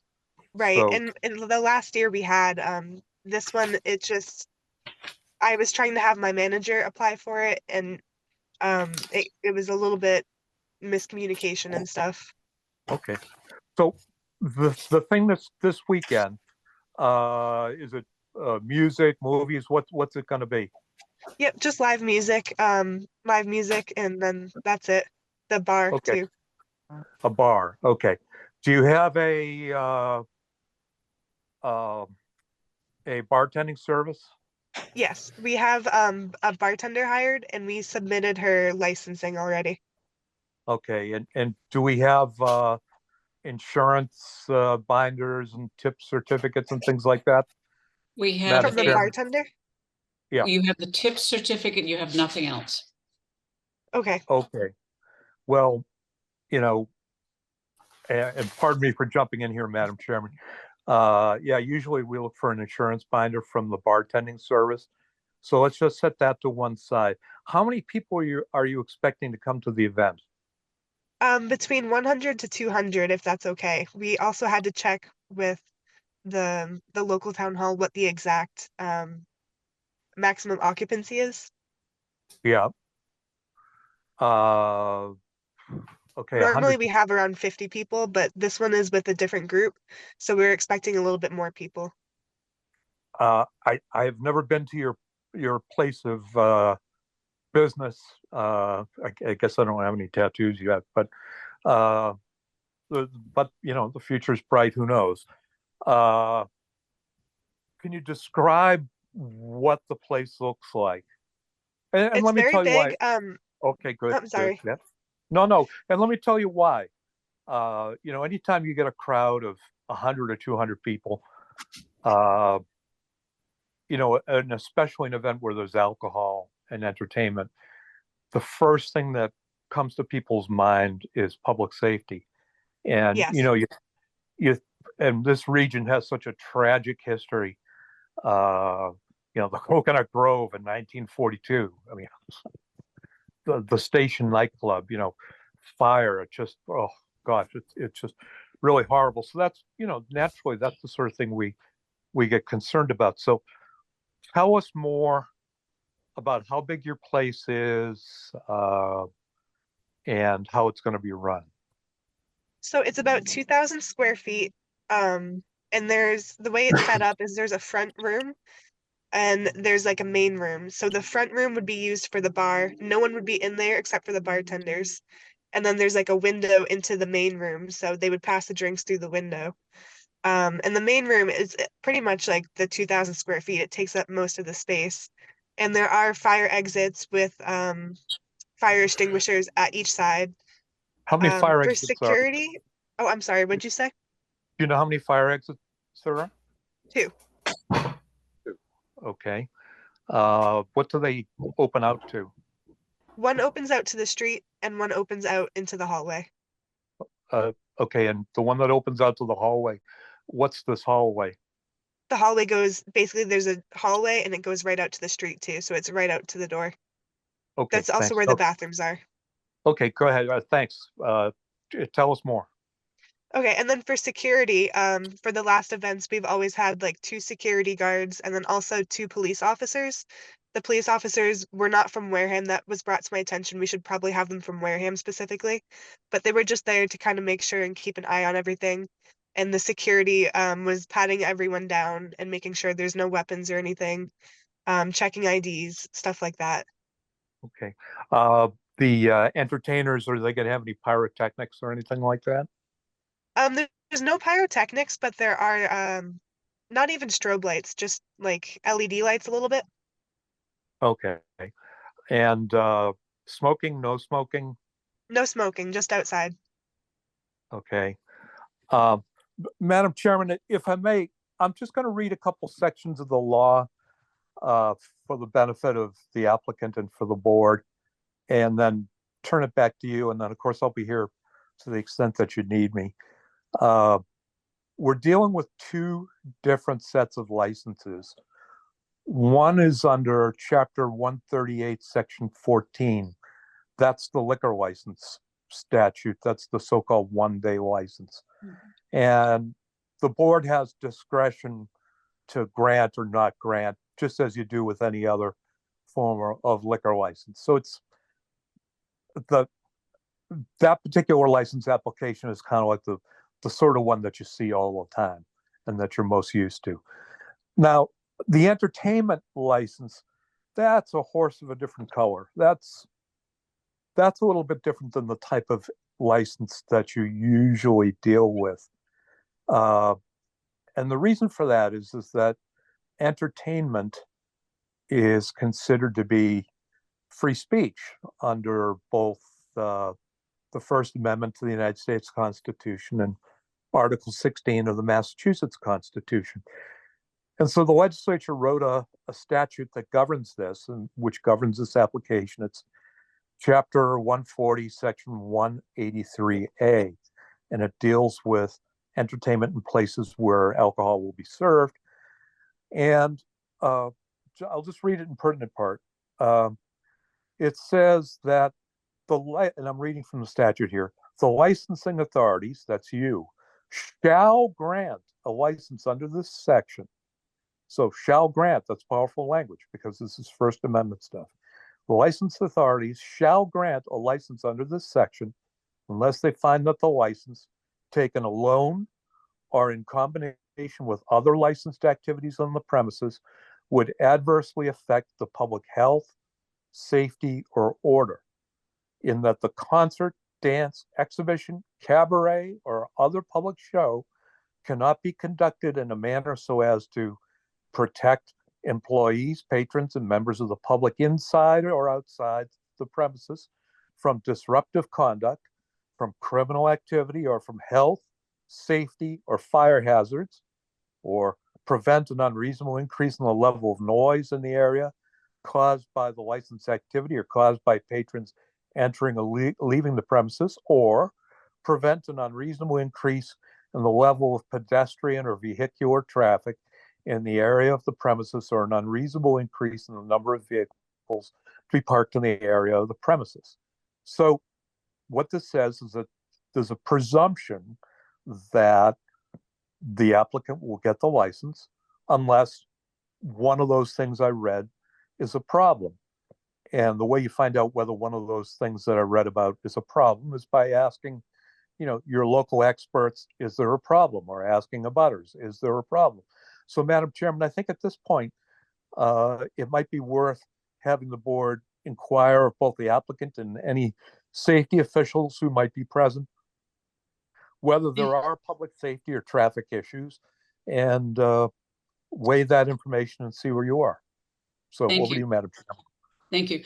I do have a memo from our Director of Inspectional Services, Paul Turner, who inspected, or actually one of the department employees inspected the location this morning, and I have a recommendation from him. I also have with us Chief Oswald from the Onset Fire District, and I also have Chief Walter Correa from the Wareham Police Department. And I think what I'll start with, Mr. Bowen, is that I'm going to read into the record the memo from Paul Turner to the Select Board. This department is in receipt of an application for an entertainment permit for Dawn Till Dusk Tattoo Entity -25, located at 3065 Cranberry Highway, submitted by Miss Elizabeth Chassé. Ms. Chassé was approved for a business certificate by this department, the Department of Inspectional Services, on October 27th, 2023. The description of the business on her application stated, tattoo shop, one artist only for now, art gallery and painting studio to sell paintings. It was approved as business/retail use, which is an allowed use in the commercial strip zone. It was brought to Ms. Chassay's attention at that time that a change of use/change of occupant application would also need to be filed with this department. A final inspection of the space would have been performed in conjunction with the change of use occupancy permit prior to the business opening. It was not. This office contacted Ms. Chassay and asked permission to inspect the site this afternoon. That would have been today. Local building inspector George Stewart performed an inspection today of the space at my request and noted several items that deem this space unsafe for an assembly use. Mr. Stewart noted inadequate number of fire extinguishers for the size of the space. He observed that basic fire extinguishers from a local chain store were installed rather than required commercial quality. In addition, there are many items that are not flame retardant, such as rugs and couches. It was noted that the space is fully protected by a fire sprinkler system. In addition, there are 5 spaces set up for tattoo artists, rather than the one that was approved in October of 2023. After reviewing the findings from Mr. Stewart, I recommend denying the application due to life safety issues. That is part of the record. Mr. Correa or Chief, whichever one of you would like to go first. I'm going to ask either one of you, Mr. Walter Correa, if you don't mind. Good evening. Would you identify yourself for the record, sir? Walter Correa, Chief of Police, Wareham Police Department. Good evening. So I would think with this location, my number one concern, especially since you mentioned 100 to 200 attendees. One of the issues with this particular location is parking. And previously, when there was a theater group in there, I remember one night working, they had a function there, and I could not believe the amount of vehicles. It was so full on that side of Cranberry Highway that they had to park across the way at Harbor Freight and cross by foot to get to the location. And that was before all the curbing that is now in. So from a public safety standpoint, I feel that 100 is probably too many for that location, but that's just my feeling. As it is, it's dark in that location at nighttime. It is very dark. There's not enough light. And to have people crossing the street is going to raise problems. The other issue for the Wareham Police Department, first of all, we don't have details go to bars or nightclubs here in town. Now, I understand this is a one-time event, but it's at nighttime, and I know that this town restricts the number of liquor licenses for a reason. One of those top reasons is public safety. And we, the Wareham Police Department, I'm struggling to get officers in their cruiser seats for 4 sectors, never mind trying to hire 2 officers to do security. It would be very difficult to get officers there. I have a question, though, I wanted to ask. I know you said, Liz, it was going to be for entertainment and alcohol. Will there be any tattooing that night? No, definitely not. And in fact, I wanted to say one thing. So all of the No, tattoo excuse me, stations. just answer the question. He just asked a question. You'll have an opportunity to speak later. No, there will be no tattooing. Okay. I would say that and I know that Chief Oswald will cover some other concerns that I know I share.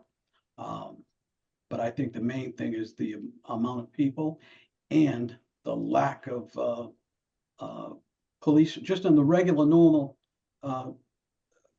way of duty, the bars and nightclubs that we have to deal with anyways.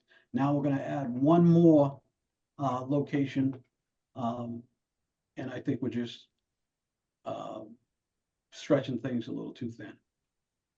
I'm going to ask you a question, Chief. If you were to recommend a duty contingent for between 100 and 200 people for that location, what kind of manpower, person powered police presence would you recommend that would be there, sir? I would say if it's a 200, say it's 200 max, I would say that you have to have 2 offices, maybe 3, 2 to 3 offices. Thank you, sir. Okay, thank you. Chief Oswald, sorry to have you go last. Thank you so much. No, it's okay. Thank you.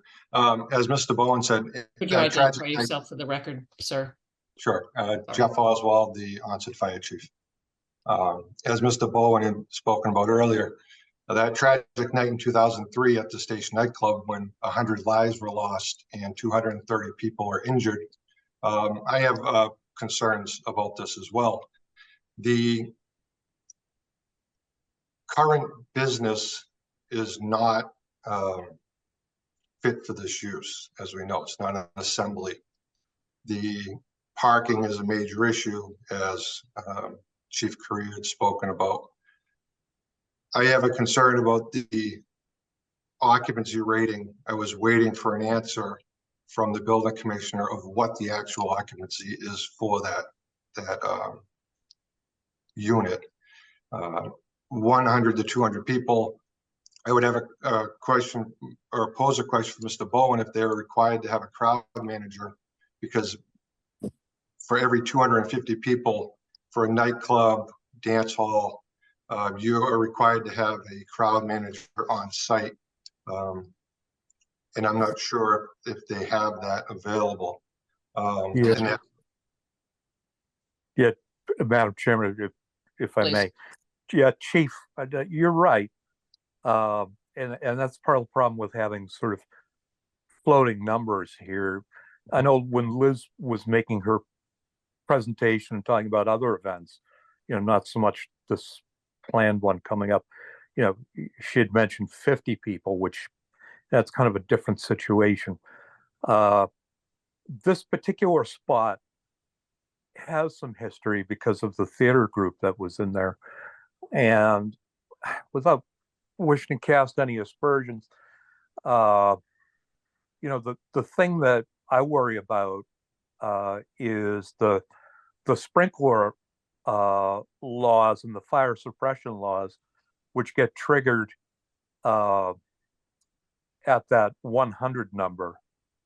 And it seemed like the issue before was that, there was an attempt to, well, skirt sounds kind of tough, but just kind of skirt those requirements by continually coming in for one-day licenses and, never committing to getting a full license, so that you never had to comply with all the regular fire suppression requirements. And, and that just does seem to be an issue here when you start getting up to the, that 100 to 200 range.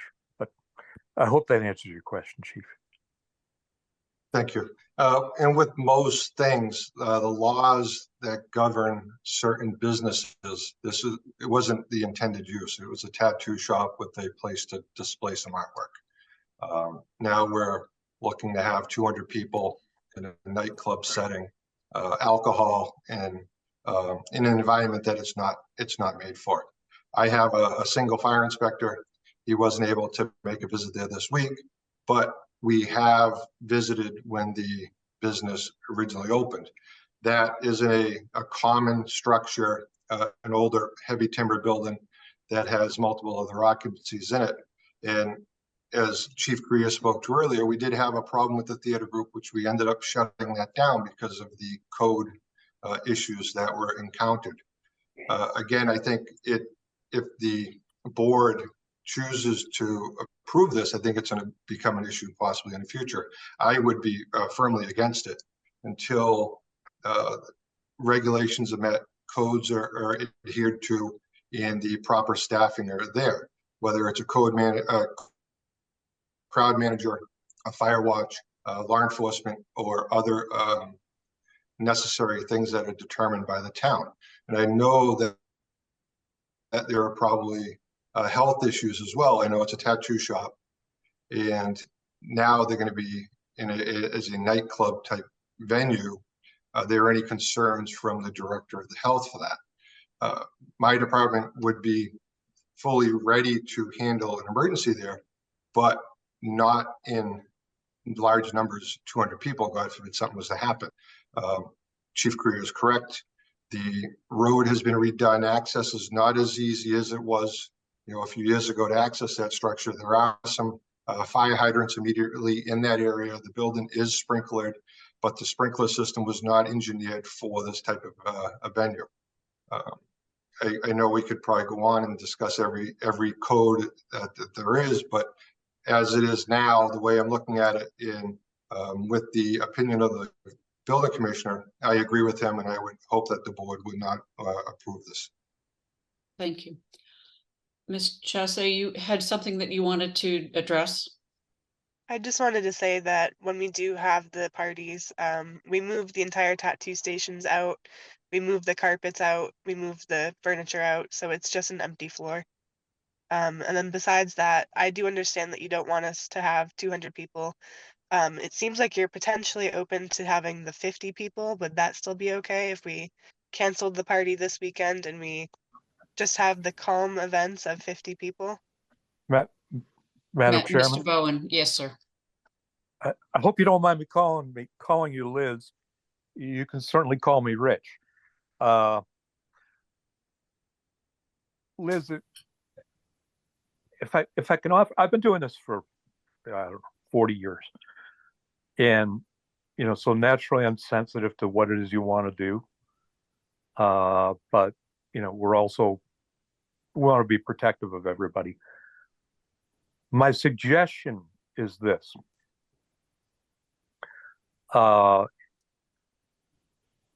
Put this weekend's event on hold. Sit down and figure out exactly what it is you want to do. And if you're talking about 50 people rather than 100 or 200 people, okay, 50 people. And then sit with the code folks, with the chiefs, with the building commissioner, and figure out between yourselves what it is, if anything, that can be done so that you can have these events and so that it can be done in a way that's safe for everybody, including you, safe for you.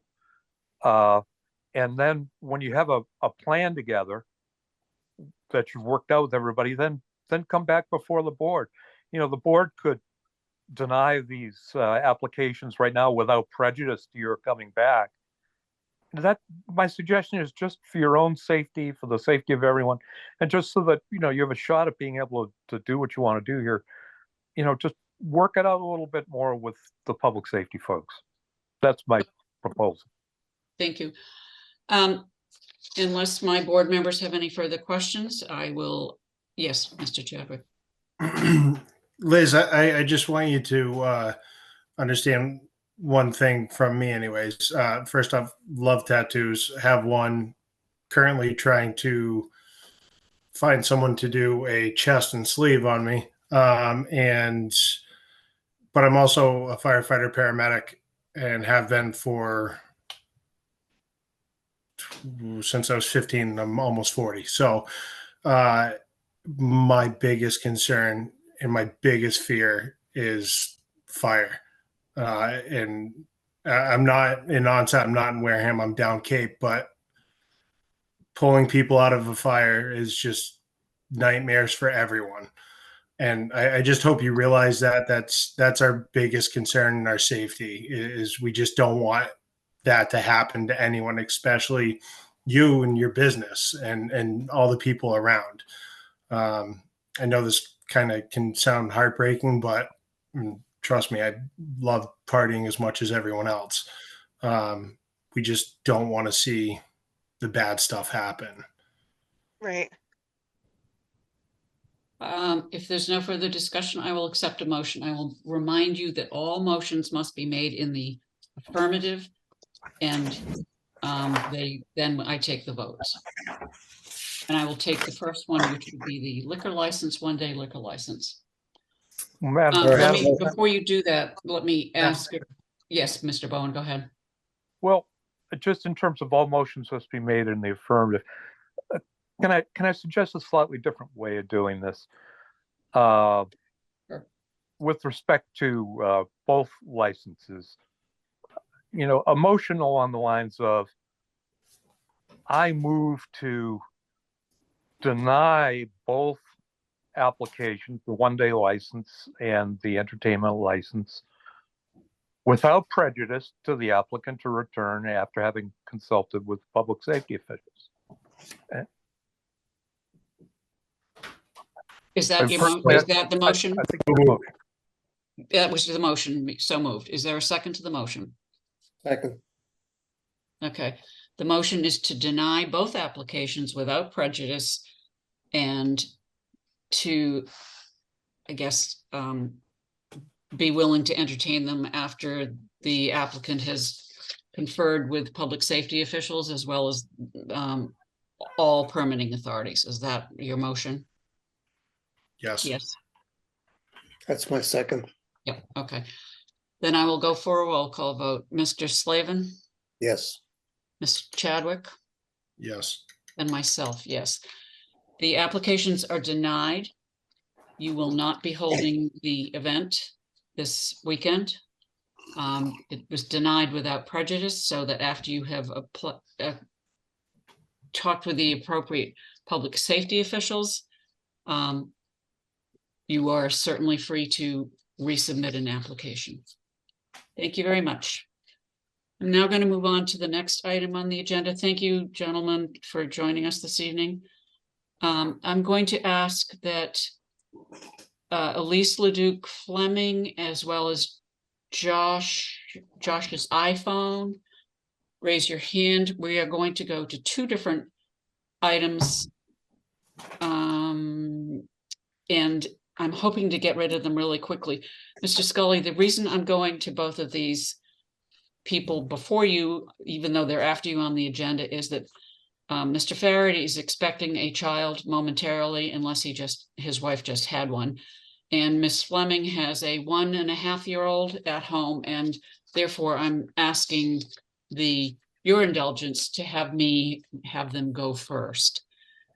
So we are skipping over to item number 9B, and I'm going to be bringing something up under 48 hours, which you also will be addressing, and I believe I've let the board know that. So would you identify yourselves for the record?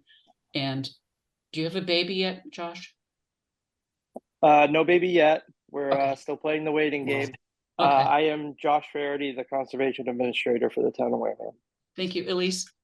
And my name is Elise Leduc Fleming. I'm the Executive Director of the Wareham Land Trust.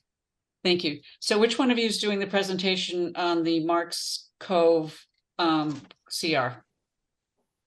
I will allow Elise to do both of the presentations, and I will just be advisory from the Conservation Commission. Thank you. Sounds great. Thank you, Josh and Madam Chairperson, and thank you for moving us up in the agenda. I know you have a lot to cover today. So before you today is a discussion and possible vote to approve 2 conservation restriction drafts. They're not final until they go through the state. The state will take some time. They may come back with comments, but we at least need to agree on what the Wareham Land Trust and the town of Wareham would like to push forward to the state. Those are for the Sawyer property and the Marks Cove Vista property, both purchased in whole or in part using CPC funds. And for both of them, the Conservation Commission will be the CR holder. That component of it has been approved by both the commission and the select board. Last week's January 17th Conservation Commission meeting did approve the drafts that should be before you for both of these properties. You should have a document dated the January 9th, 2024, the draft that's the most recent. To be honest, we didn't change a whole lot. It's pretty boilerplate language. The state has a template they require you to use now, and you have to keep the document as a track changes document, which is hideous to look at. But it does allow them to quickly review where you are deviating from their template. So the review is hopefully streamlined. The two conservation restrictions, Sawyer and Marks Cove Vista, are essentially the same, only where we had to describe the area of the property or the address of the property or which particular habitats are on the property. Do they really deviate? But essentially the same allowances and restrictions carry forth on both properties. So it seemed to pass muster before the Conservation Commission. We're really not asking to do anything crazy. These are conservation lands that we're hoping to keep as conservation lands and allow public access and recreation. In doing some final checks in terms of other documentation that would need to be submitted with these to the state, I did realize we did not leave ourselves a concession for parking at the Marks Cove Vista CR. It basically says no cars, no parking. So we were hoping for this to be a public access, in fact, a handicapped access trail down to a Salt Marsh viewpoint. So the one on the floor edit I would ask for you to consider is I basically looked at the 600 Main Street Stony Run property that we have, that the select board is the CR holder. And there's a paragraph under the allowable activities for minor recreation structures, including, fencing, benches, impermeable parking to allow public access. And I'm basically proposing using that paragraph almost verbatim with the transition of Main Street to Cremisa Road to make sure that we can allow people to access this property. So I would be adding one paragraph into the document that you're looking at to give us the ability to get people on this property. And it would be a small parking lot right up against the road where there's already a dirt pull-off anyway. But without this allowance, we would actually be in violation of the CR if we parked cars there in the future. I'm confused because I thought we were talking right now about the Sawyer property as well as the Marks Cove Vista. Right. But I was referring to the 600 Main Street Stony Run as an example of something that the Wareham Land Trust and the town select board has already worked through and agreed on all the stipulations. Right. There was a really nicely worded paragraph within the allowable activity section of the Stony Run CR that I can basically just lift and insert into the Marks Cove Vista CR to make it so we can have a very small dirt parking lot up by the road and let people in here. Okay. But otherwise, the documents would be sent up to the state as they are written unless there were additional comments or changes requested by the board. Okay. Thanks. Mr. Slavin. I just asked Elise to supply us with the verbiage to add to our paperwork that we have here. Sure. I mean, and I could even We're put it gonna- up on the screen now, but I can also email it to you as soon as we're done tonight. I'd suggest emailing it to the chair so we can go into the minutes properly. Perfect. Yes, and you can do that. Yeah, later. Yeah, as soon as I get off the meeting, I'll send it Yeah, over. that would be great. Any other questions or comments? No? So we are actually talking about two conservation restrictions, one for the Sawyer property and one for the Marks Cove Vista property. Is there a motion?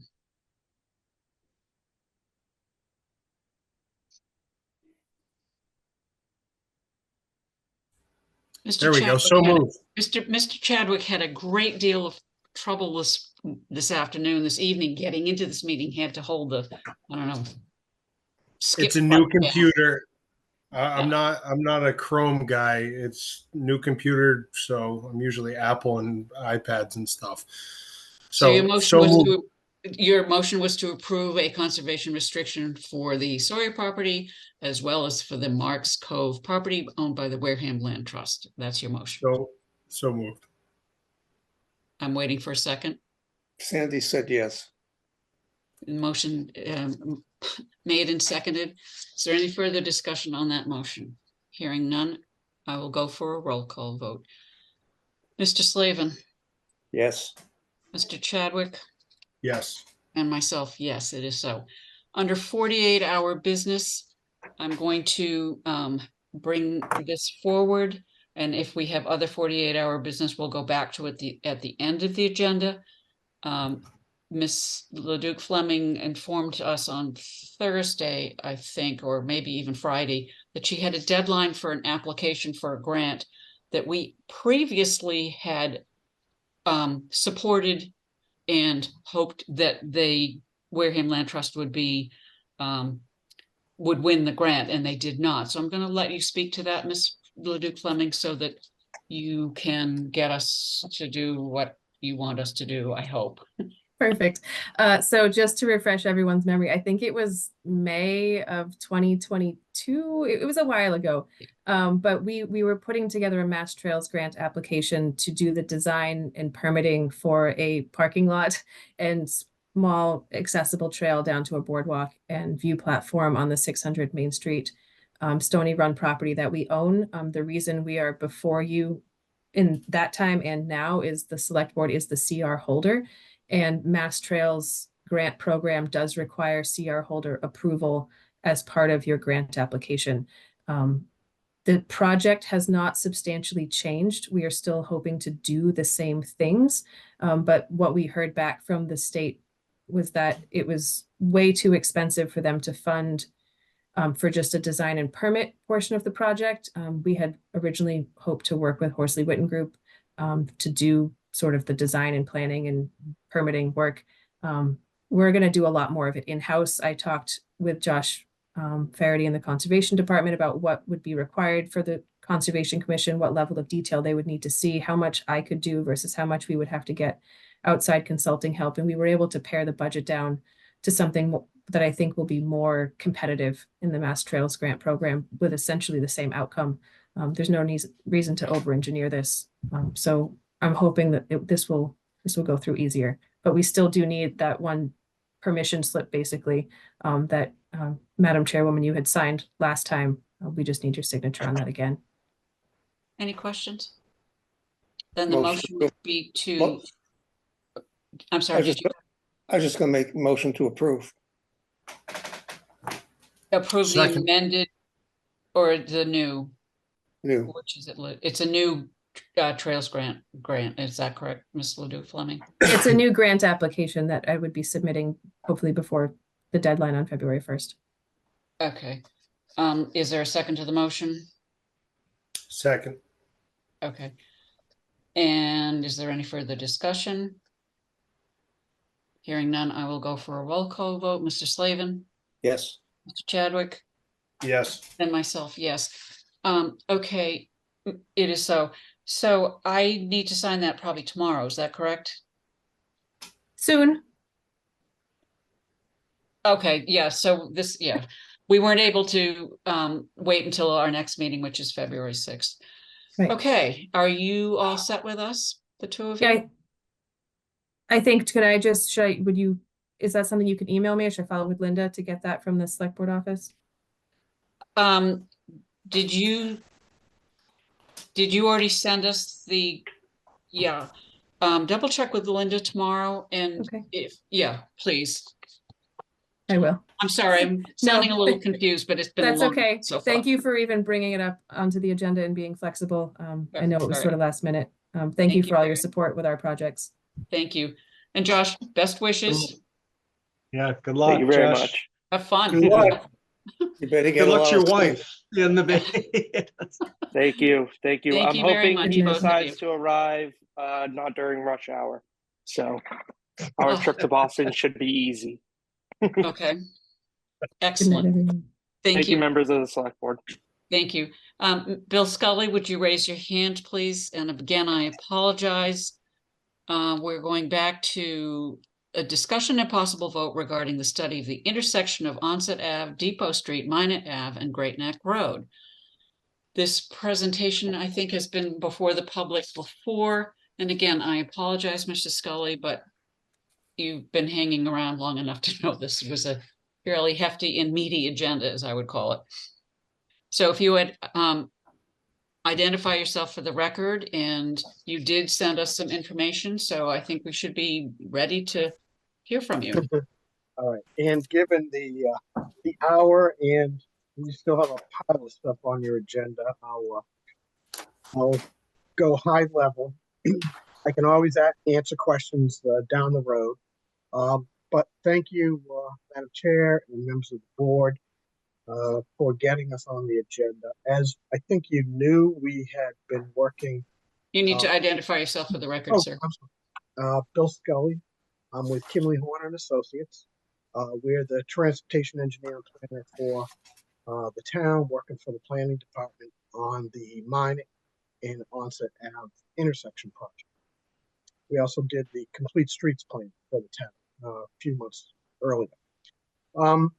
So tonight, what I'd like to do is brief the board on the project, again, high level, but hope to get some positive reaction and direction on the project so that we know how to advance as we're coming through time frame of grant applications or town meeting, and if there's something that everyone can get around on, then it's a good time to keep getting some steps done towards implementation. Let's see.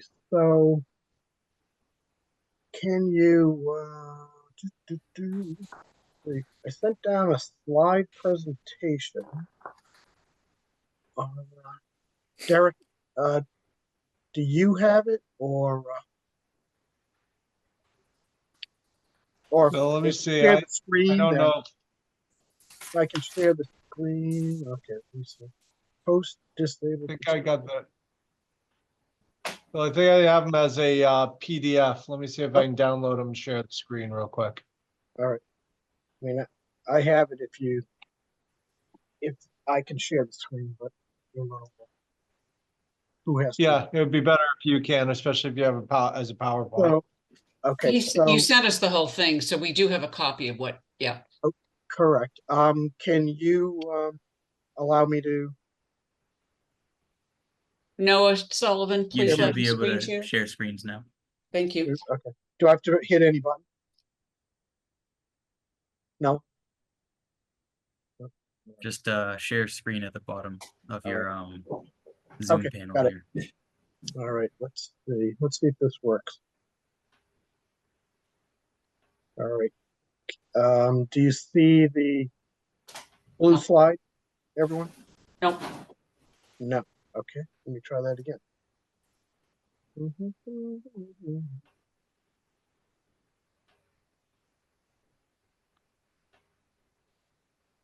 right, how about now? Yep. Yeah, all right. Perfect. All right. Okay. All right. So again, the intersection that we were studying was the Onset Ave at Minot Ave intersection. Includes Great Neck Road. We were doing it through the planning department, who had gotten a grant from the state to do. It was a community planning to evaluate, focus on, and try to document what the issues were at the intersection. Also take into account, and one of the reasons Ken wanted to look at it was there's some properties around that intersection that are either being thought for redevelopment or have some projects that are being advanced. So that all made it eligible for the community planning grant. Okay, now let's see. All right.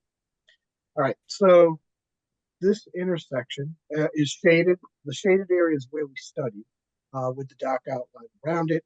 The red dots in there, it just really just shows us where some of the traffic control is. As you can see at this intersection, it's pretty wide open. If just about anyone who drives through there without being familiar with it is awfully confused. It has multiple conflict points, confusing movements of where to go. On some of the approaches, like Great Neck Road coming up to Depot Street, very short storage length. So sometimes when the demand's high enough, then you have some queuing issues. And we would say it's poor pedestrian and bicycle accommodations at a minimum, if not having none. for the most part there. We, as part of our project, we did a detailed field survey out there so that we would know the lay of the land, property lines, ownership information, things like that. We also went out and collected traffic volume data. We adjusted our volume data to summer conditions, confirmed the data in our adjusted numbers with SERPED data that was collected just before the summer last year. We looked at crash data out there from the local PD department as well as the state, and then did an analysis of current conditions as well as projecting out into the future.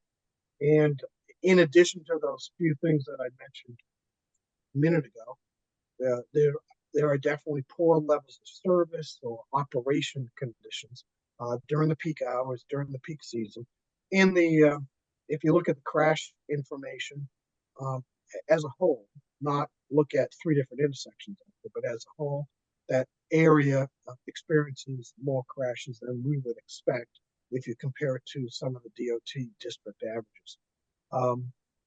And then couple that with awkward, wide open, confusing, lots of conflict points. It's a fairly high risk location. We also we met with key department staff, police chief, fire, planning, engineering. I think Concom was in our meeting. So we had department heads providing input and feedback as we went through the process. That was back in June, and then November we had another meeting. We left the June meeting, did some refinements, came back in November and met with some of the abutters and onset residents, or one of the people who are involved with Onset Village, the neighborhood association or business association. Left that meeting at the end of November, finalized everything. We're in the process of documenting, but we wanted to get on with the board in January, so that again, if we're able to show you what we've done and you concur, then there's a lot of work to be done in the future, but the next steps can be focused on. So when we went into looking at the potential solutions, we want to obviously improve overall safety, but try to provide some clear order of movements, reduce those conflict points, and in any improvement, try to accommodate bicycle and pedestrian movements. You have the minor shared use path in the works that will come right into this intersection. And we want to make sure that you can go from there through the intersection onto Onset Ave or up Depot Street or Great Neck Road. All right, I'm not gonna go through this big chart, but we looked at a lot of different options. Figuring the geometry, keeping it unsignalized. It's really challenging, even though it's a wide open area. I call it an A intersection. We never have A type intersections. You have 4-way cross 90 degrees, or you have T intersection. This one is really challenging. But we looked at geometry changes. We looked at would it warrant a traffic signal? How would a traffic signal operate there? And then we looked at a roundabout or circular type of intersection control at that location. We went through a lot of evaluation, different types, impacts on operations, impacts on safety, and ended up with 2 final options. One is called option 1B. So this one is a signalized intersection. It lines up in terms of physical alignment, Depot Street with Great Neck Road and Minot Ave with Onset. If you were coming down Depot Street and you wanted to get onto Onset Ave, you would come down to the signal and then make a left turn onto Onset Ave and proceed. We did tweak these, and in this particular option, if you were coming up Onset Ave and wanted to go to Depot Street, we provided a free right turn.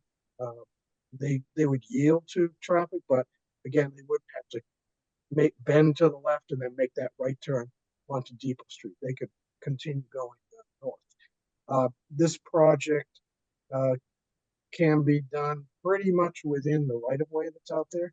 The dark shaded gray are sidewalks, and they wrap around the onto Onset and goes up onto Depot Street.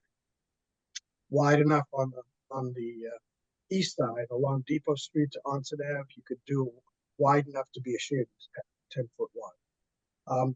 The small firehouse garage is on that corner. If you can see my cursor, but here's that small garage. We did our planning work with laying out like a fire truck, a long fire truck, on the driveway of the firehouse. And again, this option doesn't affect that. All the green area is new islands, medians, just to try to close up the intersection a bit.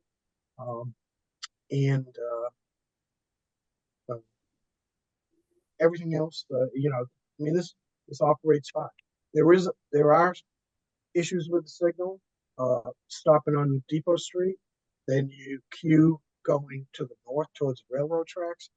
And I know in a couple of our conversations at the committee meetings, that had been an issue with MassDOT in terms of not wanting to end up with something that would encroach on the railroad tracks.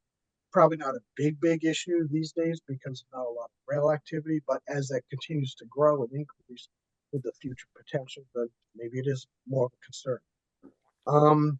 The next option was a roundabout. So this is a full circle. This really represents a long-term solution. It controls the movement. It slows the traffic down. You can see we've shifted Great Neck Road as you come into the circle a little bit, so you have to slow down before you make your turn into it. Every movement is a right turn movement, so you don't have any of those high speed crashes or angle crashes and head-on. Everything's a right turn movement. Minot Ave, we kicked up onto a little bit of the firehouse garage area, but again, to slow traffic down as they enter the intersection. To this design, everyone's entering the intersection at 15 to 20 miles per hour. We've retained in this option that free right turn. There was another concern, at our meetings and conversation of, well, there's a lot of traffic going from Onset up to Depot. Do we have to bring them right into the circle, or can we move them around? And in this option, we allow them to, we push them to move around. Again, the green is landscape islands. Some of the businesses around there, we've maintained the access drives. The owner of the liquor store was at our last meeting, and we talked to him about, he's got 2 drives out there. This option probably works out better for him in terms of access into both his driveways. Although the one close to the circle would probably be a right out only, but it manages the access. It doesn't block any of his access, and it's been designed with a gas station on the other side as well for future development or current operations. So the roundabout, it does have small impact on the right of way. The largest impact is on town-owned land. All the other areas are really small strips, and it depends on the gas station side. On the east, it would depend on, do you do a 10-foot shared use path along that side and tie it into an Onset Ave bike lane, or do you have to narrow it up? And when I say a strip, I mean a fairly narrow couple foot strip from what we can see in the conceptual plan. A lot is designed to do, so, but at the conceptual level, it appears that that's the case. Roundabout is certainly a higher cost than the signal, but once this is in, you're not going back and touching the intersection. With the signal, the signal doesn't solve all your safety problems. You have to maintain the signal. At some point, you'll have to replace the signal. And that may or may not require geometric changes at that time, but with the roundabouts, really, you're maintaining the pavement, which you have to do right now. It's designed to accommodate trucks. That reddish area in the circle was what we call a truck apron, so that anything can move from onset onto Minot, Great Neck up to Depot. All of that can be accomplished. Lower maintenance costs, as I just mentioned, and I've mentioned it's a long-term solution. We are in the process of documenting a final report, and what would have to happen at this point would be if this action was to be advanced, it's going to need design, but it needs to be funded. So there's a number of grant programs at the state level that you are able to fund a project like this. It's not unmanageable. I would not necessarily recommend that it goes through the TIP process, which the Minot Ave shared use path is going through that process. That's a very long process. But one of the next steps is to secure funding, even if it has to be combined with a number of different funding sources. The Complete Streets program might be a source to help fund this. It does have to go through engineering, more conversation with the abutters, particularly the gas station, if they're going to go through with potential redevelopment, then working with them so that it becomes a no damage kind of adjustment to the public layout as you work with them to redevelop that site. And I think I will end there. I don't know if Ken is still on the online, if he wants to say anything. Ken had to leave, so Yeah, that's he's fine. not on. Yeah. I have, Alan, go ahead. This project actually goes back to myself talking about doing a roundabout quite a while ago. Then Mr. Sullivan and I started to talk about it as well. The bike path came in before and during. We actually tried to get Mass DOT 5 to go ahead and include the roundabout in with the bike path. We didn't get enough traction because at the time, Mass DOT 5 was concerned about back up to the railroad tracks because in the summertime, the Cape Flyer comes through, and as everybody knows, we're still trying to get commuter rail to downtown Wareham and Buzzards Bay, which goes across the tracks there as well. It's really simple.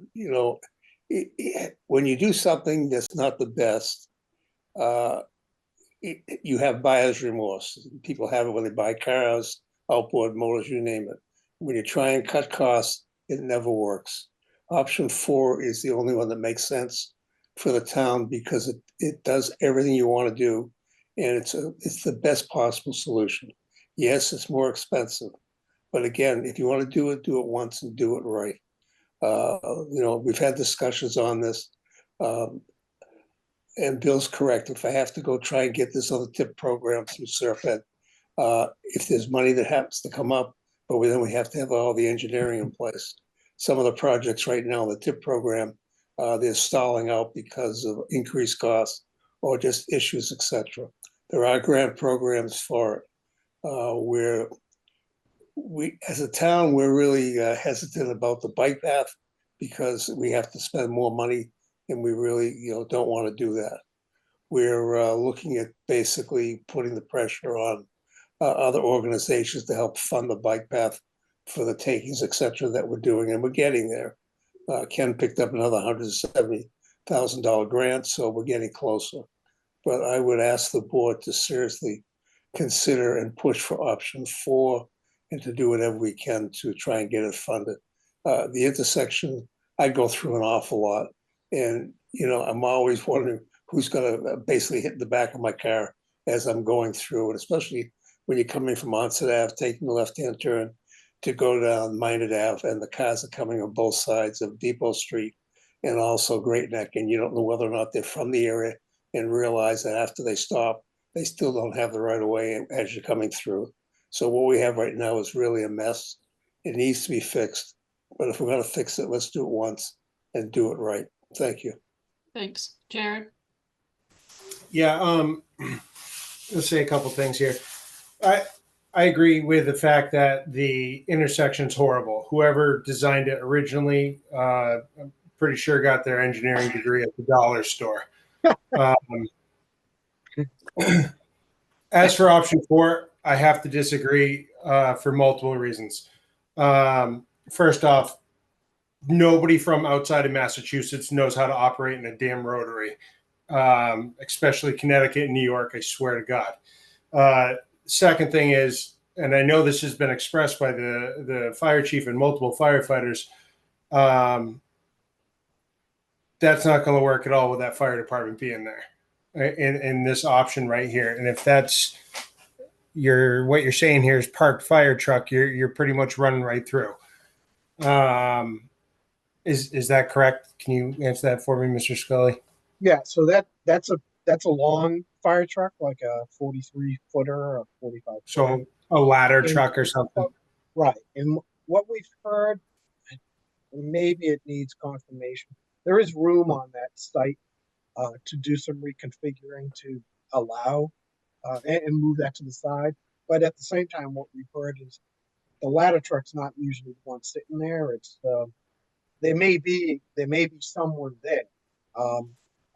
I believe, and maybe Alan has a better sense than myself.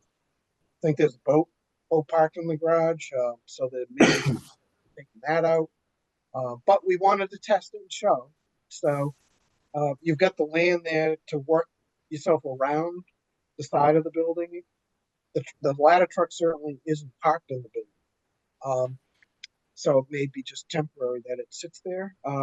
Any of the times we've been down there, summer or non-summer, we haven't seen any vehicle in the lot. But the chief, one of the chiefs mentioned it, so that's why we tested. In terms of your comment on out of staters, that was, I gotta admire that, because usually it's the Massachusetts drivers that say, "Oh my God, I can't do this." So this is like it's the concept of the roundabout is different than the old Bourne Rotary and the Concord Rotaries and Sac.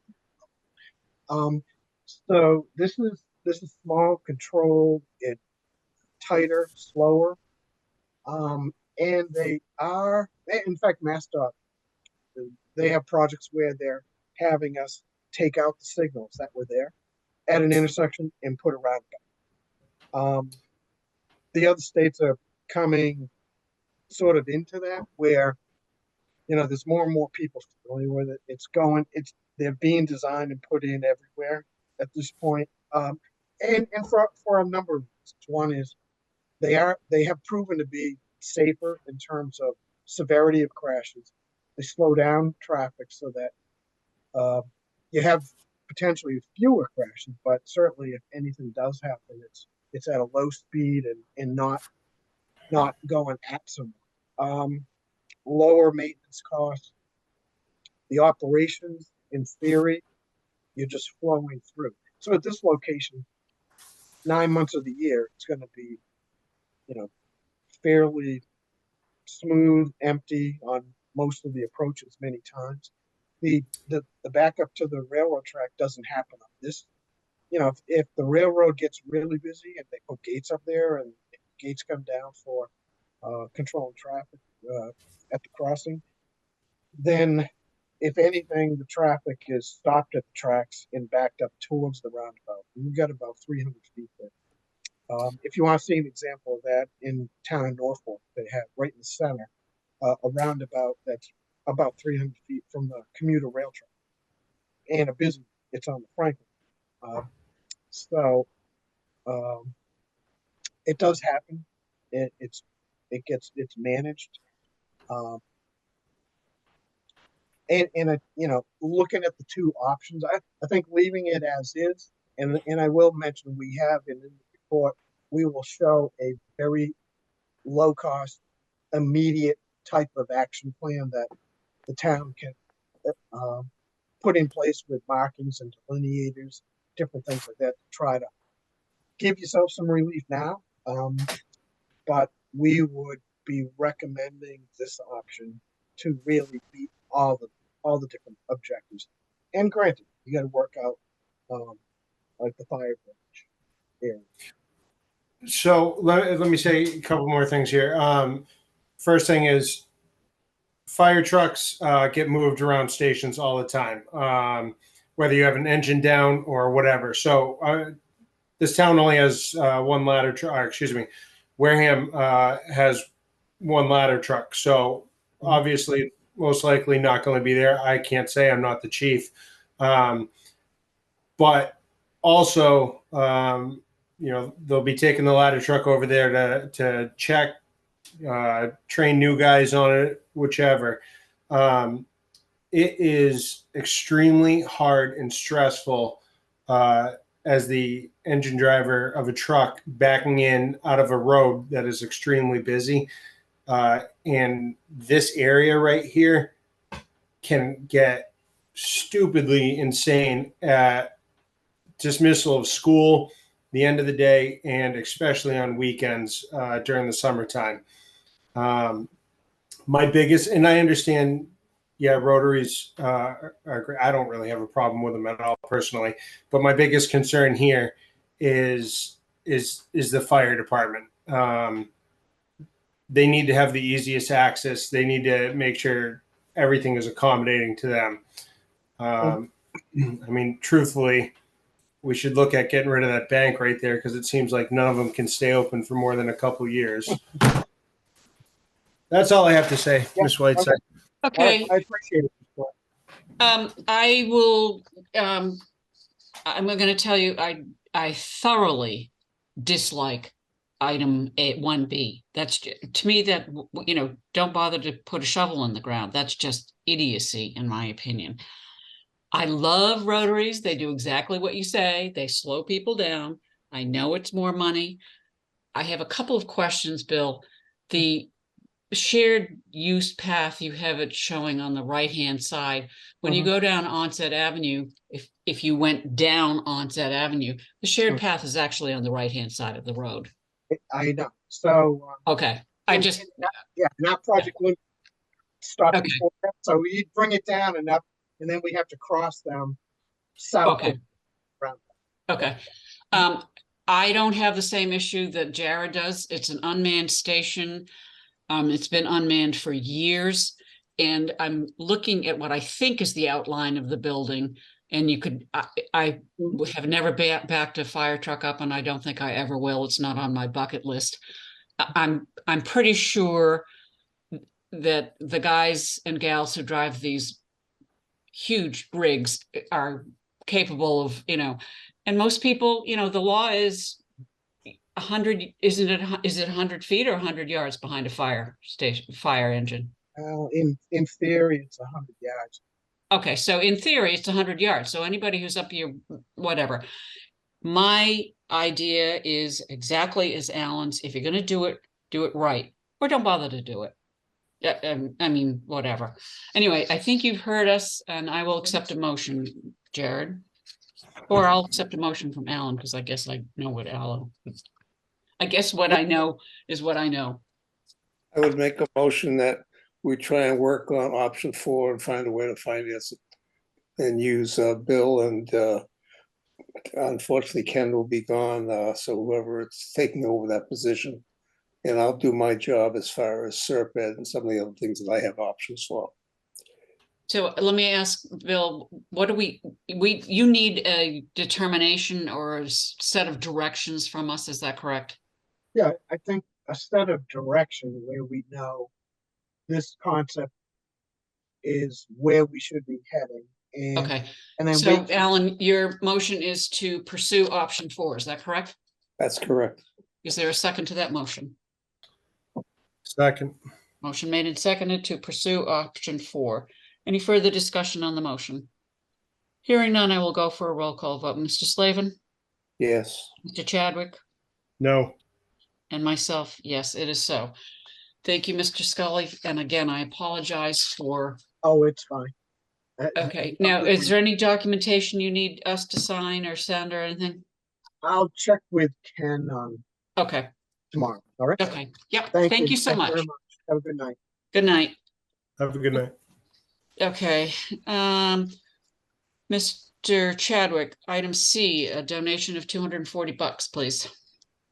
Yes, I move to accept a donation from Marie Gregg to the Council on Aging in the amount of $240. Is there a second? Motion made and seconded to accept the donation of $240. And any further discussion? Hearing none, I will go for a roll call vote. Mr. Slavin? Yes. Chadwick? Yes. And myself, yes. And Mr. Chadwick, the next one from Salerno's. I move to accept a donation from Salerno's Inc. to the Council on Aging in the amount of $2,340. Second. Motion made and seconded to accept that donation. Any further discussion on the motion? Hearing none, I will go for a roll call vote. Mr. Slavin? Yes. Mr. Chadwick? Yes. And myself, yes, it is so. I'll accept a motion on the change of the approval of a change of manager, Michael Iapini, for the Onset Point Independence Yacht Club. Mr. Chadwick? I move to approve Michael Iapini application for a change of manager for Point Independence Yacht Club, DBA Point Independence Yacht Club, 15 Independence Lane, Wareham. Second. Motion made and seconded to approve. Is there any further discussion on the motion? Hearing none, I will go for a roll call vote. Mr. Slavin? Yes. Mr. Chadwick? Yes. And myself, yes, it is so. And the flag policy, which we discussed a while ago, and you got a copy of it. I move to adopt the flag policy. Is there a second? Motion made and seconded to approve the flag policy as presented. Is there any further discussion on the motion? Hearing none, I will go for a roll call vote. Mr. Slavin? Yes. Mr. Chadwick? Yes. And myself, yes, it is so. Mr. Chadwick? I move to reaffirm the special municipal employee status for the town position of town moderator, originally voted on 3/24/14. Second. Motion made and seconded to reaffirm the special municipal employee status for our town moderator. Is there any further discussion on the motion? Hearing none, I will go for a roll call vote. Mr. Slavin? Yes. Mr. Chadwick? Yes. And myself, yes, it is so. Mr. Chadwick? I move to designate special municipal employee status for the position of deputy moderator. Is there a second? Second. Motion made and seconded to approve the special municipal employee status for the deputy moderator. It wasn't done in 2014 because there wasn't such a position. Is there any further discussion on the motion? Hearing none, I will go for a roll call vote. Mr. Slavin? Yes. Mr. Chadwick? Yes. And myself, yes, it is so. Mr. Slavin, I'm guessing you have nothing to bring us up to date on the cannabis regulations? The state is still dragging their feet. We do have people looking at opening up cannabis restaurants, cannabis smoke shops, etc. We'll need to watch carefully because most likely they'll put something together that we will have no control over. Thank you. I'm going to hold the discussion and reassignment of liaisons off to another meeting when the four of us are here. And the senior tax write-off, we approved this before, but I just want to make sure that we have the appropriate limitations on the income level. And what I've given to you is the federal poverty guidelines, as well as the policy, as the front page of the policy that we approved 2 weeks ago. We had $33,320 and then $38,080 for two persons. I just want to make sure that you're comfortable with those numbers.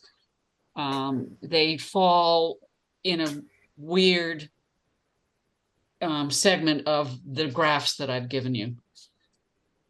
I'm not unhappy with those, but I would be happy to discuss anything. Mr. Sullivan, I don't know if you have anything that you would add in here.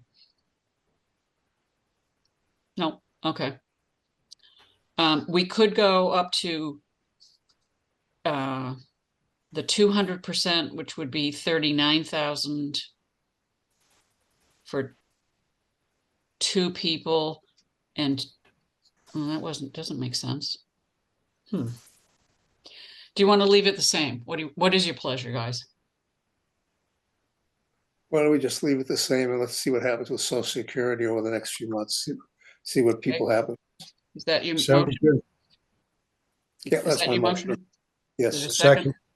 Motion made and seconded to have it remain the same. Is there any further discussion? Hearing none, I'll go for a roll call vote. Mr. Slavin, Yes. Mr. Chadwick, Yes. and myself, yes.